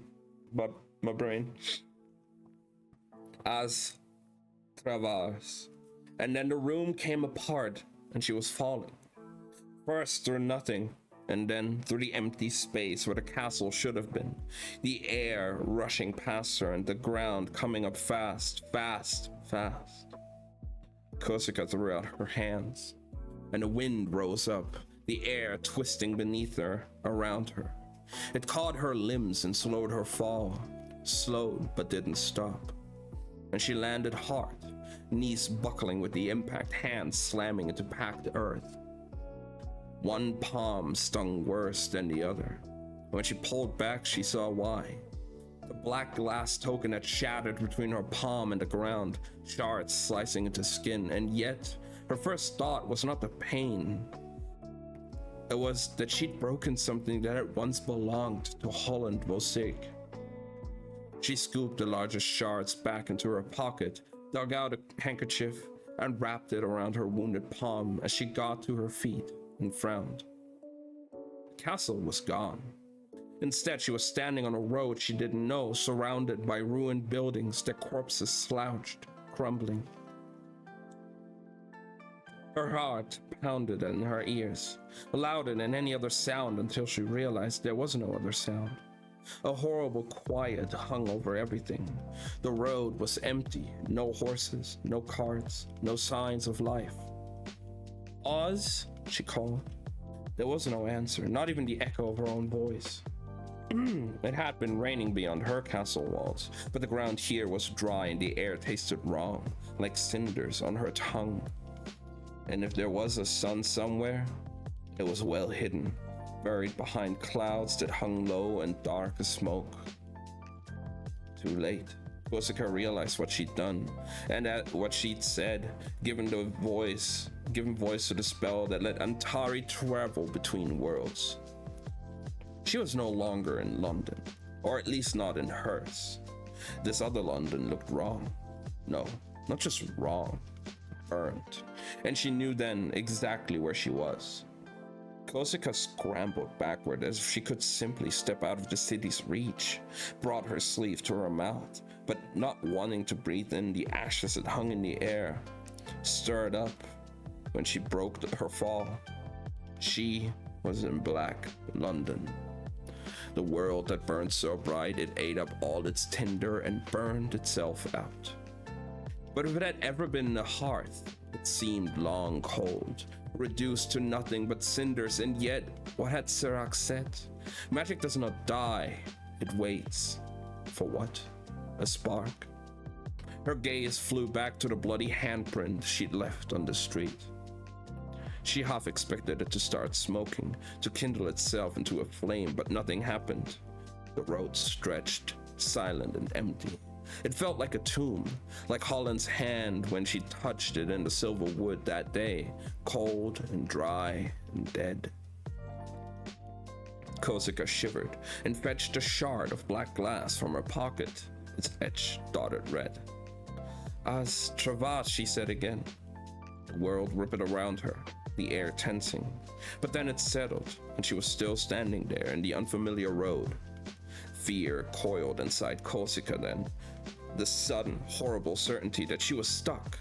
That whatever magic had brought her here was not strong enough to take her home. That Black London had her now and would never let her go. The air hung heavy with ash. It left her dizzy and made it hard to breathe. Korsica fought down another swell of panic. Either her magic was not strong enough, or she wasn't using it right. There was no other spell. It would have to come to her. It would have come to her, but she studied the splintered broken token in her hand and thought of the other 2 coins in the box in Holland's room. She could guess where they led. 3 worlds, 3 keys. But there were 4, including hers. There had been no key to her own London, but obviously he needed one. Korsica turned on her pockets, finding no tokens, only the other shards of the Black London glass, and her arrow point knife.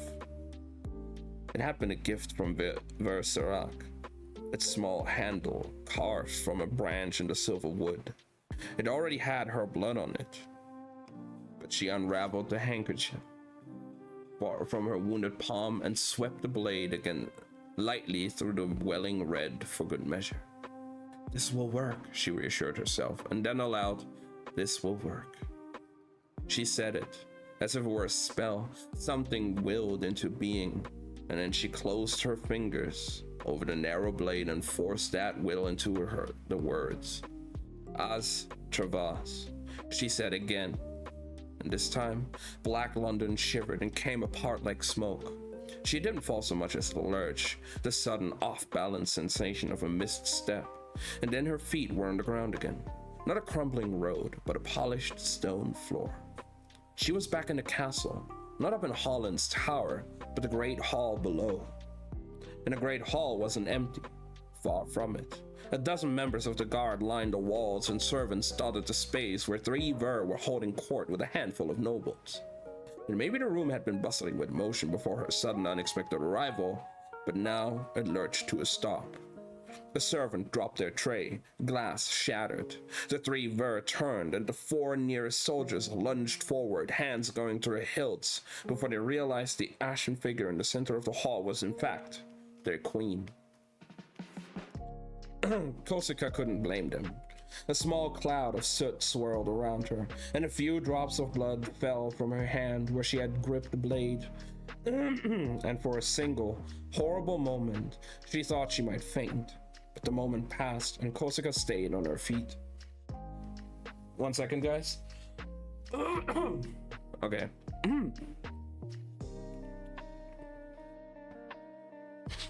The soldiers dropped into a bow, but the Ver started toward her, and she could see the questions in their eyes as they wandered from her. As they went from her face to the blood dripping from her hand, and Korsica knew she could not tell them where she had been.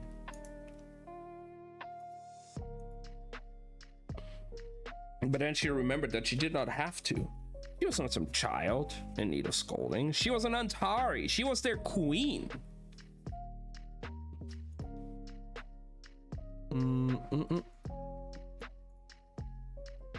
My bad. There we go. She owed them no explanation, so she turned in silence and headed for the stairs, leaving a trail of ash and blood in her wake. That's the end of part 3. All right. Korsica is exploring her abilities. All right. She, well, accidentally went into the forbidden, sealed off London. And, yeah. Fair. Pretty cool. Now we're going back to the present in Red London. Barras Emery sat forward as the carriage rolled through the gates. The horses slowed, drawing to a stop before the house. Once upon a time it had belonged to a reclusive nobleman named Estelle, but Estelle had perished in his bed during the tide 7 years before. Not that anyone save Barras seemed to care, though. Admittedly, his concern was more for the property than its previous owner. He had descended on the house one night, much the way the Vale did now, but unlike the pleasure garden, Barras hadn't disappeared at dawn.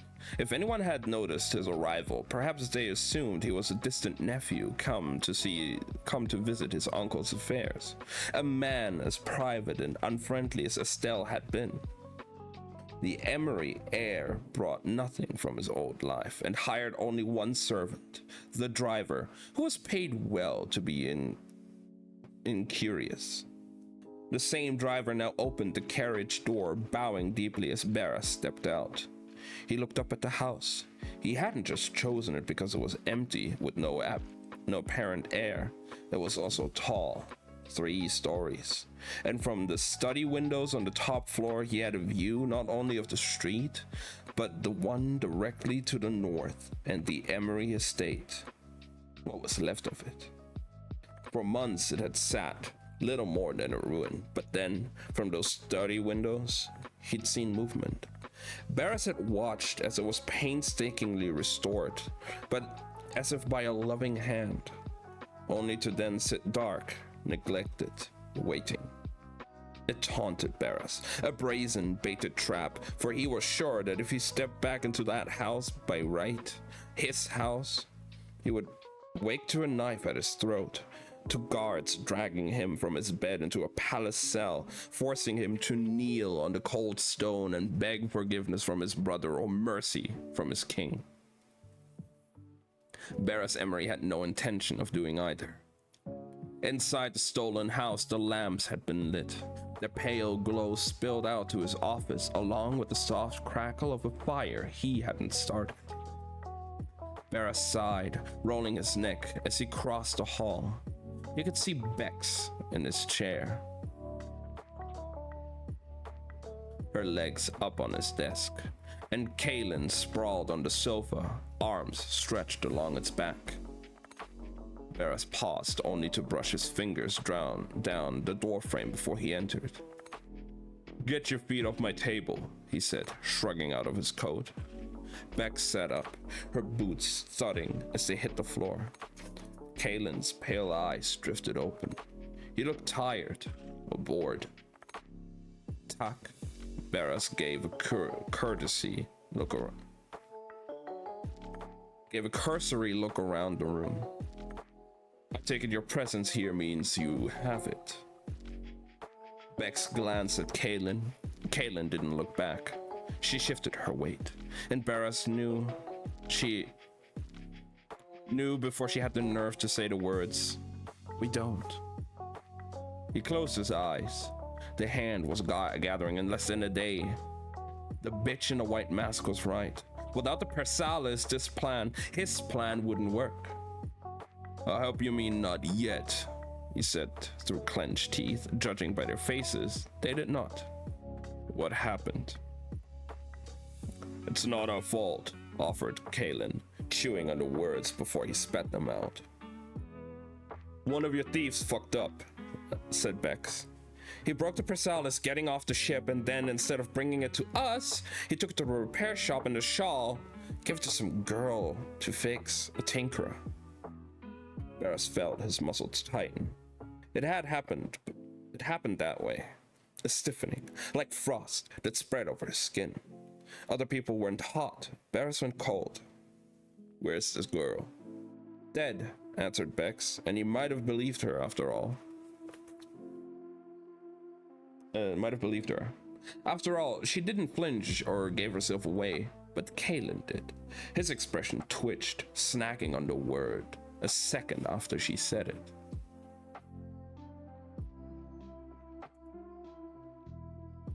"You're lying." "She couldn't fix it," said Bex. "And if that was that. As if that was that.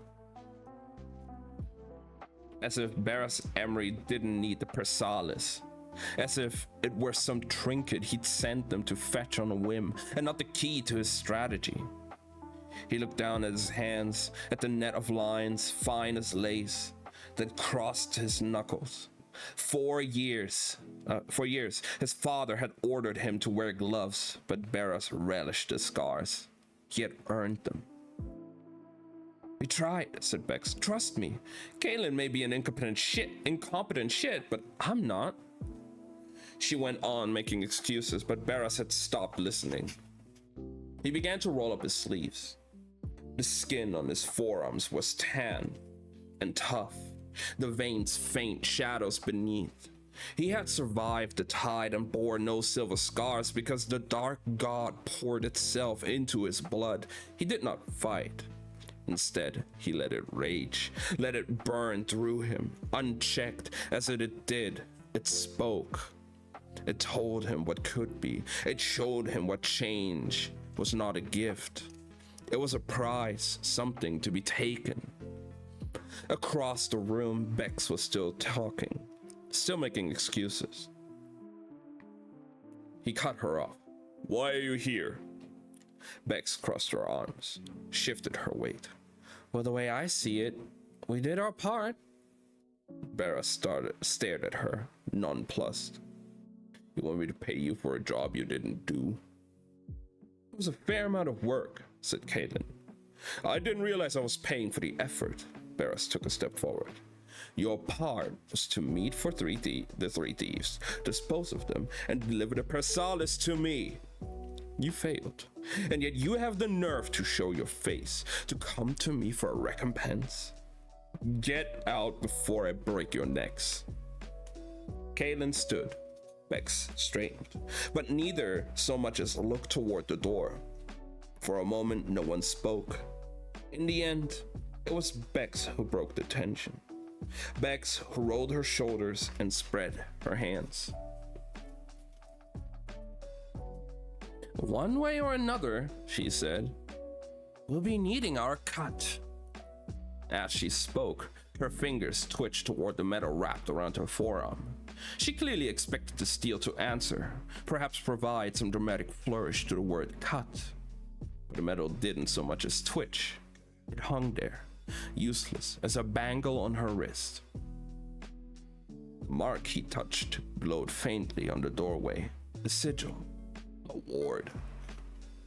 Barras watched, savoring the way Bex faltered, the confusion that spread like shadow on her face, her eyes widening just a little as she realized her magic wouldn't answer.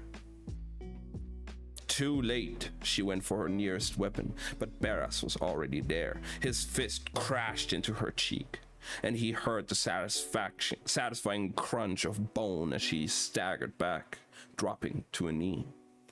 One hand went to her face, trying to stem the blood now pouring from her nose. Her other hand managed to draw a dagger, but Barras's boot came down, crushing her fingers under his heel as Caitlin finally caught on and flung himself into the fight.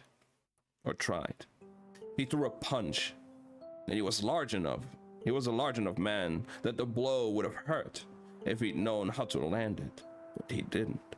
The gesture was sloppy, and Barras turned out of its path, palmed the side of Caitlin's skull, and slammed it into the wall. The man dropped like a brick, but Barras kicked him once on the head to keep him down. Bex was up again by then, and came at Barras with the dagger, but she was half blinded by tears, and he caught her wrist and snapped it cleanly. "What?"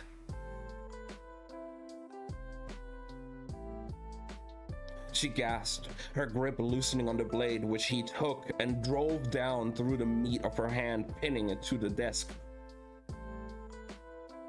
"Okay. What?" Bex let out a feral sound.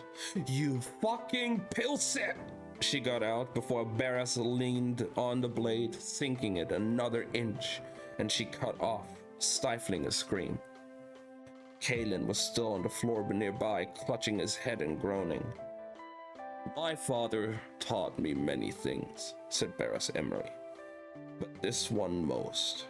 If a man does not know how to bow, you show him how to kneel." With that, he pulled the blade out of the desk, and Bex scrambled back out of his reach, cradling her bleeding hand and broken wrist, her eyes full of hatred and fear. Caitlin got to his feet, swayed violently, braced himself against the wall, and retched. Bex used her less injured hand to snap her nose back into place. Barras studied the blood-soaked knife. "You want payment?" His dark eyes flickered up the color of a storm at dusk. With his bare hands, he broke the blade in two and flung the pieces at her feet. "Bring me something worth paying for."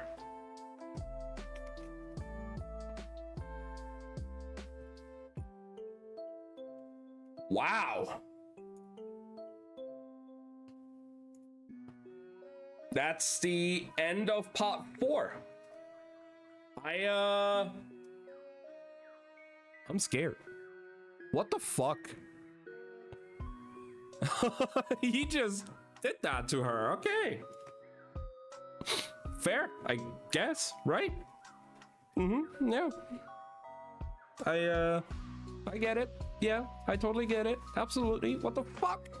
What the fuck? All right.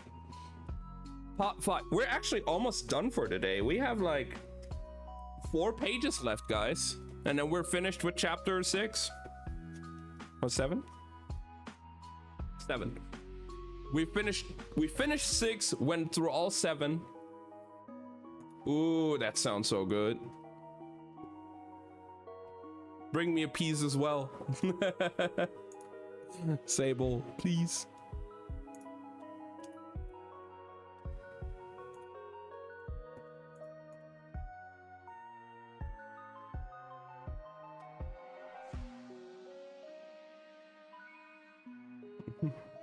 Bring me some. Let's go.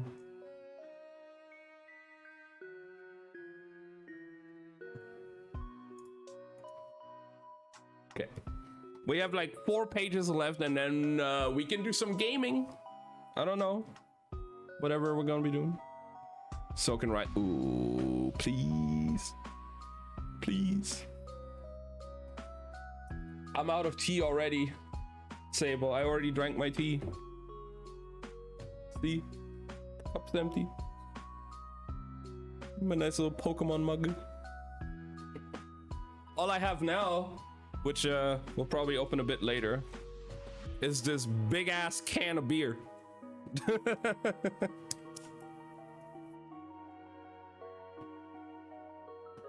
I mean, it's only 5%, you know. It's not much, but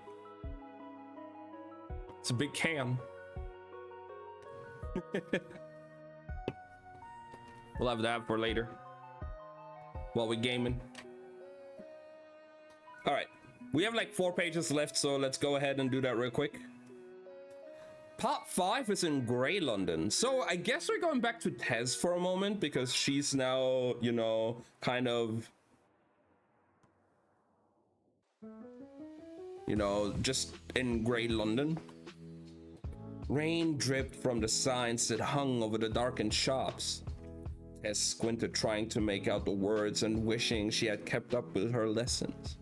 They were not Astra, her family, but her father still insisted all his daughters knew the tongue they spoke at court, in hopes that they would make it there, make him proud. Now she struggled to make sense of the signs. Dressmaker, butcher, spirits, baker. Of course he'd lost his fervor halfway through her lessons, when it was clear she wouldn't bring him glory. Her father, Tess tried to push the thought of him from her thoughts, as she always did. But she'd lost too much blood to fight her body and her mind, and soon his voice crept in. Oh my god. She had an abusive father! Woo! We got some more trauma, guys! Yay! As if we already don't have enough traumatized people in this book. More trauma! Yay! Yay, trauma! Yeah, we're almost done, Crystal, for today with the book. What are you worth? 4 words. And there he was, standing at the counter of the shop, a rare and precious purchase hefted in one palm, his dark eyes sliding from the talisman to her. Tess stumbled, gasped as she caught her balance, the jolt tugging at the stab wound in her side. A small, frustrated sob escaped. The rain had stopped, but it was in the middle of the night, and everything was closed. The streets were empty, and even with the lamppost, it was impossibly, unnaturally dark. And her head was spinning, and the pain had grown less sharp, which should have been a relief, but she knew enough to know it wasn't a good thing when wounds this bad stopped hurting. She was beginning to lose hope when she saw it. Not a shop, Not a shop window or a sign. A thread. It crept down the street, a single tendril of light, so faint she could have missed it for not glaring at the absence of any other magic. Even still, she blinked. Sure, it was a phantom, her eyes finally beginning to fail. But then she looked again. It was still there, a filament, unlike any she'd seen before. It had no color. Nothing to define its element was rendered instead in black and white, a core of darkness limed in light. Tess followed it to a break on the road, and for a moment the thread vanished as she stumbled, as she turned, desperate to catch sight of it again. There, at the corner, it flickered, returned, a little brighter. She followed it until the river came into sight. The aisle, though of course it was not the aisle, only carved the same path. She thought the thread must stem from there. But when she neared the river, it was an oily black, lightless in the dark. It was eerie to see the water at the heart of the city without a pulse. Tess shivered, her shirt front long soaked through with blood. She closed her eyes, forced them open again, found the thread. It ran along a nearby wall, brighter still, until it dove between the bricks of a house and disappeared. The windows of the house were shuttered, but light seeped beneath the door, and Tess used the last of her strength to pound against the wood. No one answered. She kept knocking, but the sound seemed far away. She was so tired. Her forehead came to rest against the door. Her fist slipped. She closed her eyes, felt her legs begin to buckle. She heard a voice, a set of footsteps, a scrape of an iron lock, and then the door swung open, and she was falling. She'd been stabbed. I can see that, Beth. Ghost shows up half dead at your door, leaving bloody handprints on the wood and leaking on the floor. And you didn't think to call someone? I called you. Tess dragged her eyes open and saw that she'd taken for a house was in fact a tavern. Low wooden beams drew tallies overhead, and the scent of ale wafted through the room. Her fingers twitched against the slats of wood beneath her. She was lying on a hard, raised surface. A table. Oh wait, what was his name again? Is that the eccentric magician guy? Because he owned the tavern. So like, is that him? Maybe. There were two voices, somewhere beyond her sight, talking loudly as if she was not there. A man, his voice not deep but even. A woman, her tone drawn taut as she said, "If she dies, you'll have a bigger mess." Tess tried to move, but her limbs felt like sacks of sand. She closed her eyes again and strained to catch the words as they rushed past in high royal. "It's my tavern. And last I checked, I'm a barmaid and not a surgeon. I've seen your truss a roast. Ned Tuttle. It is! Ned is still here. Ned Tuttle, if you don't know the difference between a side of beef and a young woman, it's no wonder you're still single." The slosh of hands in water, the twisting of a rag, and then the soft, bony click of a dead owl's beak. Caress.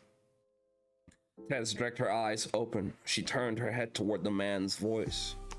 He was thin and younger than she would have guessed, with a narrow nose and floppy brown hair. He leaned back against the counter, and there, laid out on display, were her coat, a short stack of red linen, and her owl. In his hands was the repaired doormaker. Tess lunged up, or meant to, She made it halfway onto one elbow when the white hot pain shot through her side, and she half tumbled, half fell back with a gasp, knocking her head against the table as she did. "Oh, great," said the woman. "She's awake." The man swept forward, leaving the doormaker behind as he gently pressed Tessa's shoulder back against the wood. "Lie still," he said. "We're trying to help." And then, to her surprise, he held up a single red lint between his face and hers and whispered, "You're safe here." And before she could wonder who he was and how he knew about her world, he pressed the cloth over her nose and mouth. It smelled sweet and cloying, but the pain began to dim and the edges of the world went soft. Tess looked up into the man's face and then past it, at the faint tendril of magic coiling through the air around him. Her fingers twitched, and then she reached out as if to catch it, but then her hand fell and the room faded and everything went black. And that's the end of chapter 7. My boy Ned! I love this man. It was a bit annoying in the first book, but goddamn Ned, you are a fucking clutch. You always come in clutch and you are amazing. Fucking Ned Tuttle. I love that. I'm so happy they bring him back. It's so good seeing all these characters back. Every single one of them.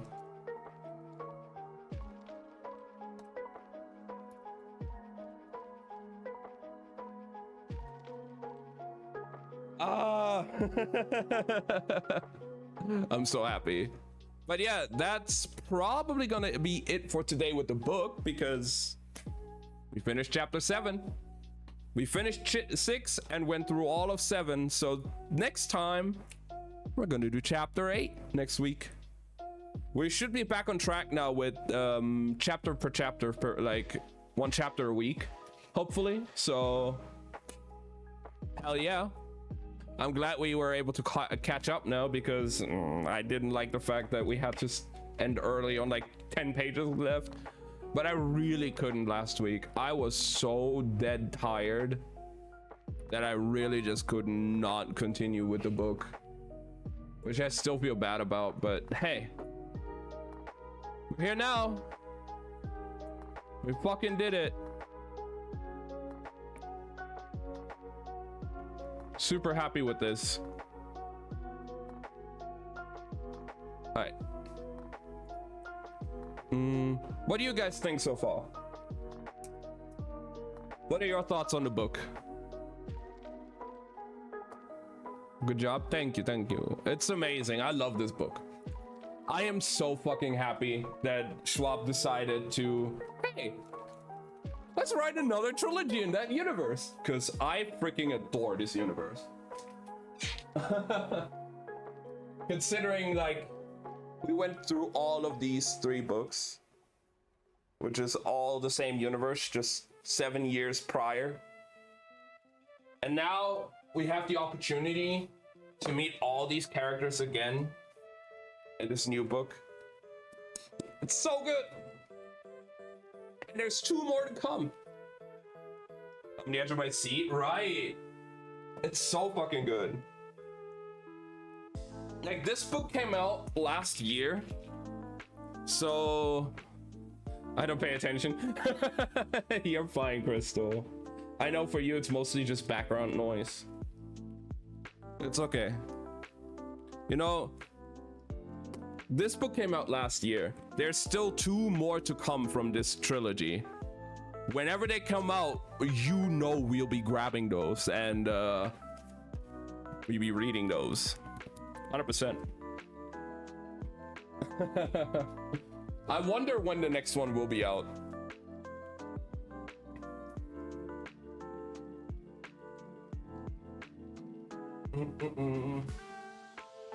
And you can definitely tell that I like that author, because we have read all these 5 books from her. Well, we're on that 5th one right now. No longer babysitting. Let's go. I hope it wasn't too bad then.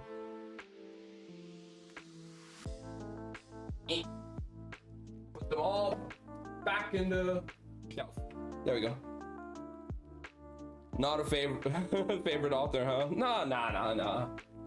Only like 5 out of the 8 books we've read on stream were from the same author. Like, it's okay, right? And then, you know, 2 others were from the same author as well. Like these 2, Crooked Kingdom and Six of Crows, were also the same author. It's a different, but they are the same. Leigh Bardugo instead of Schwab. But yeah, like, as if like, hey.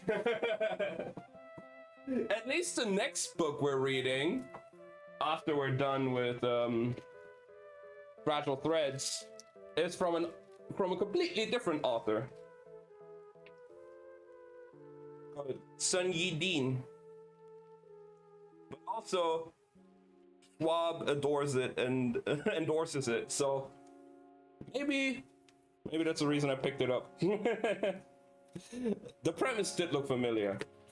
The premise was very interesting. Yeah, the Book Eaters, the one we picked out when we were in town last time. I can't wait to read that one too. Where I also had to buy this bag because I forgot to bring my backpack. Because I'm a dummy. I'm stupid. I'm a dum-dum.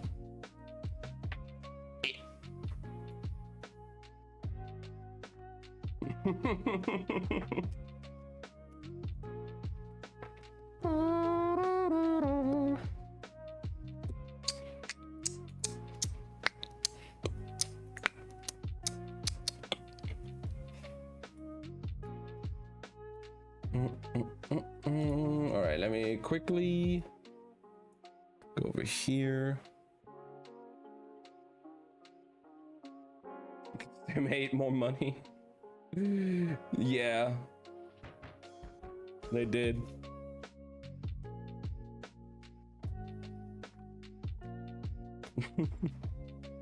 Just woke up.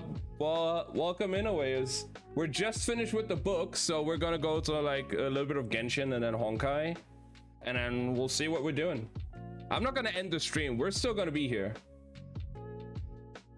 The stream's not over. We're just switching to a different game. We're just switching to gaming now. We're done with the book. I have to say though, I might have already been on Genshin a little bit earlier and on Honkai to at least do, you know, the polls, because you get the 5 polls for free, you know, monthly reset. Might have to show something that I got in Genshin that I didn't expect to get that early, but you'll see. You'll see. I might have gotten a bit lucky again, because of course you guys know right now I am getting way too lucky when it comes to polling. How was your sleep though, Awayas? I hope you had some good rest, and welcome in. You got Venti, right? Yeah, I got Venti. I got my C1 Venti.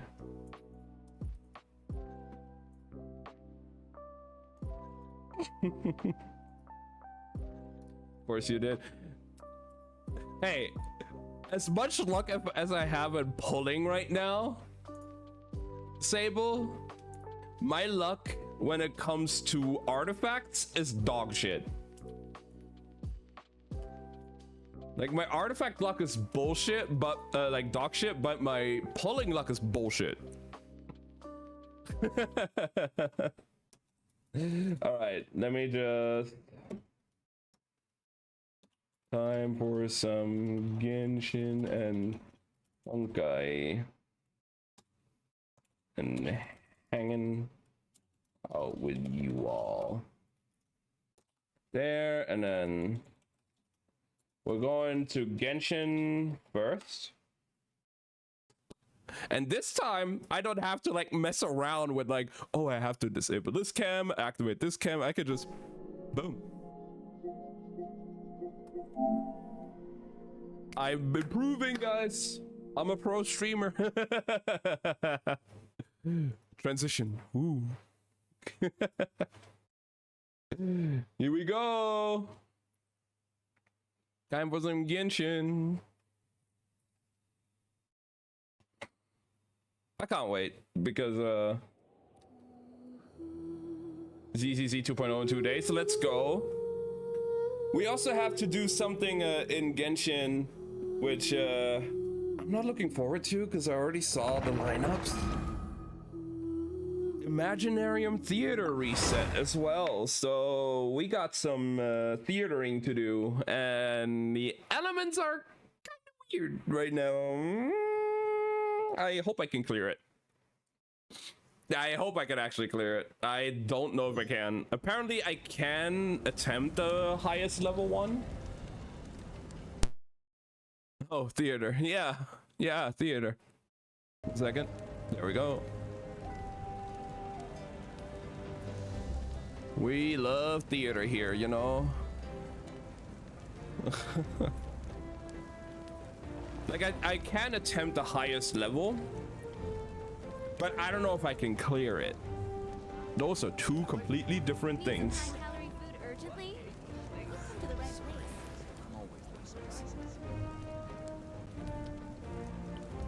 Your Paimon got fired? Not yet. So the VA of Paimon recently did an interview with a different YouTuber, and in that interview, I don't know if they've already went through with it, but in that interview they mentioned that they will no longer work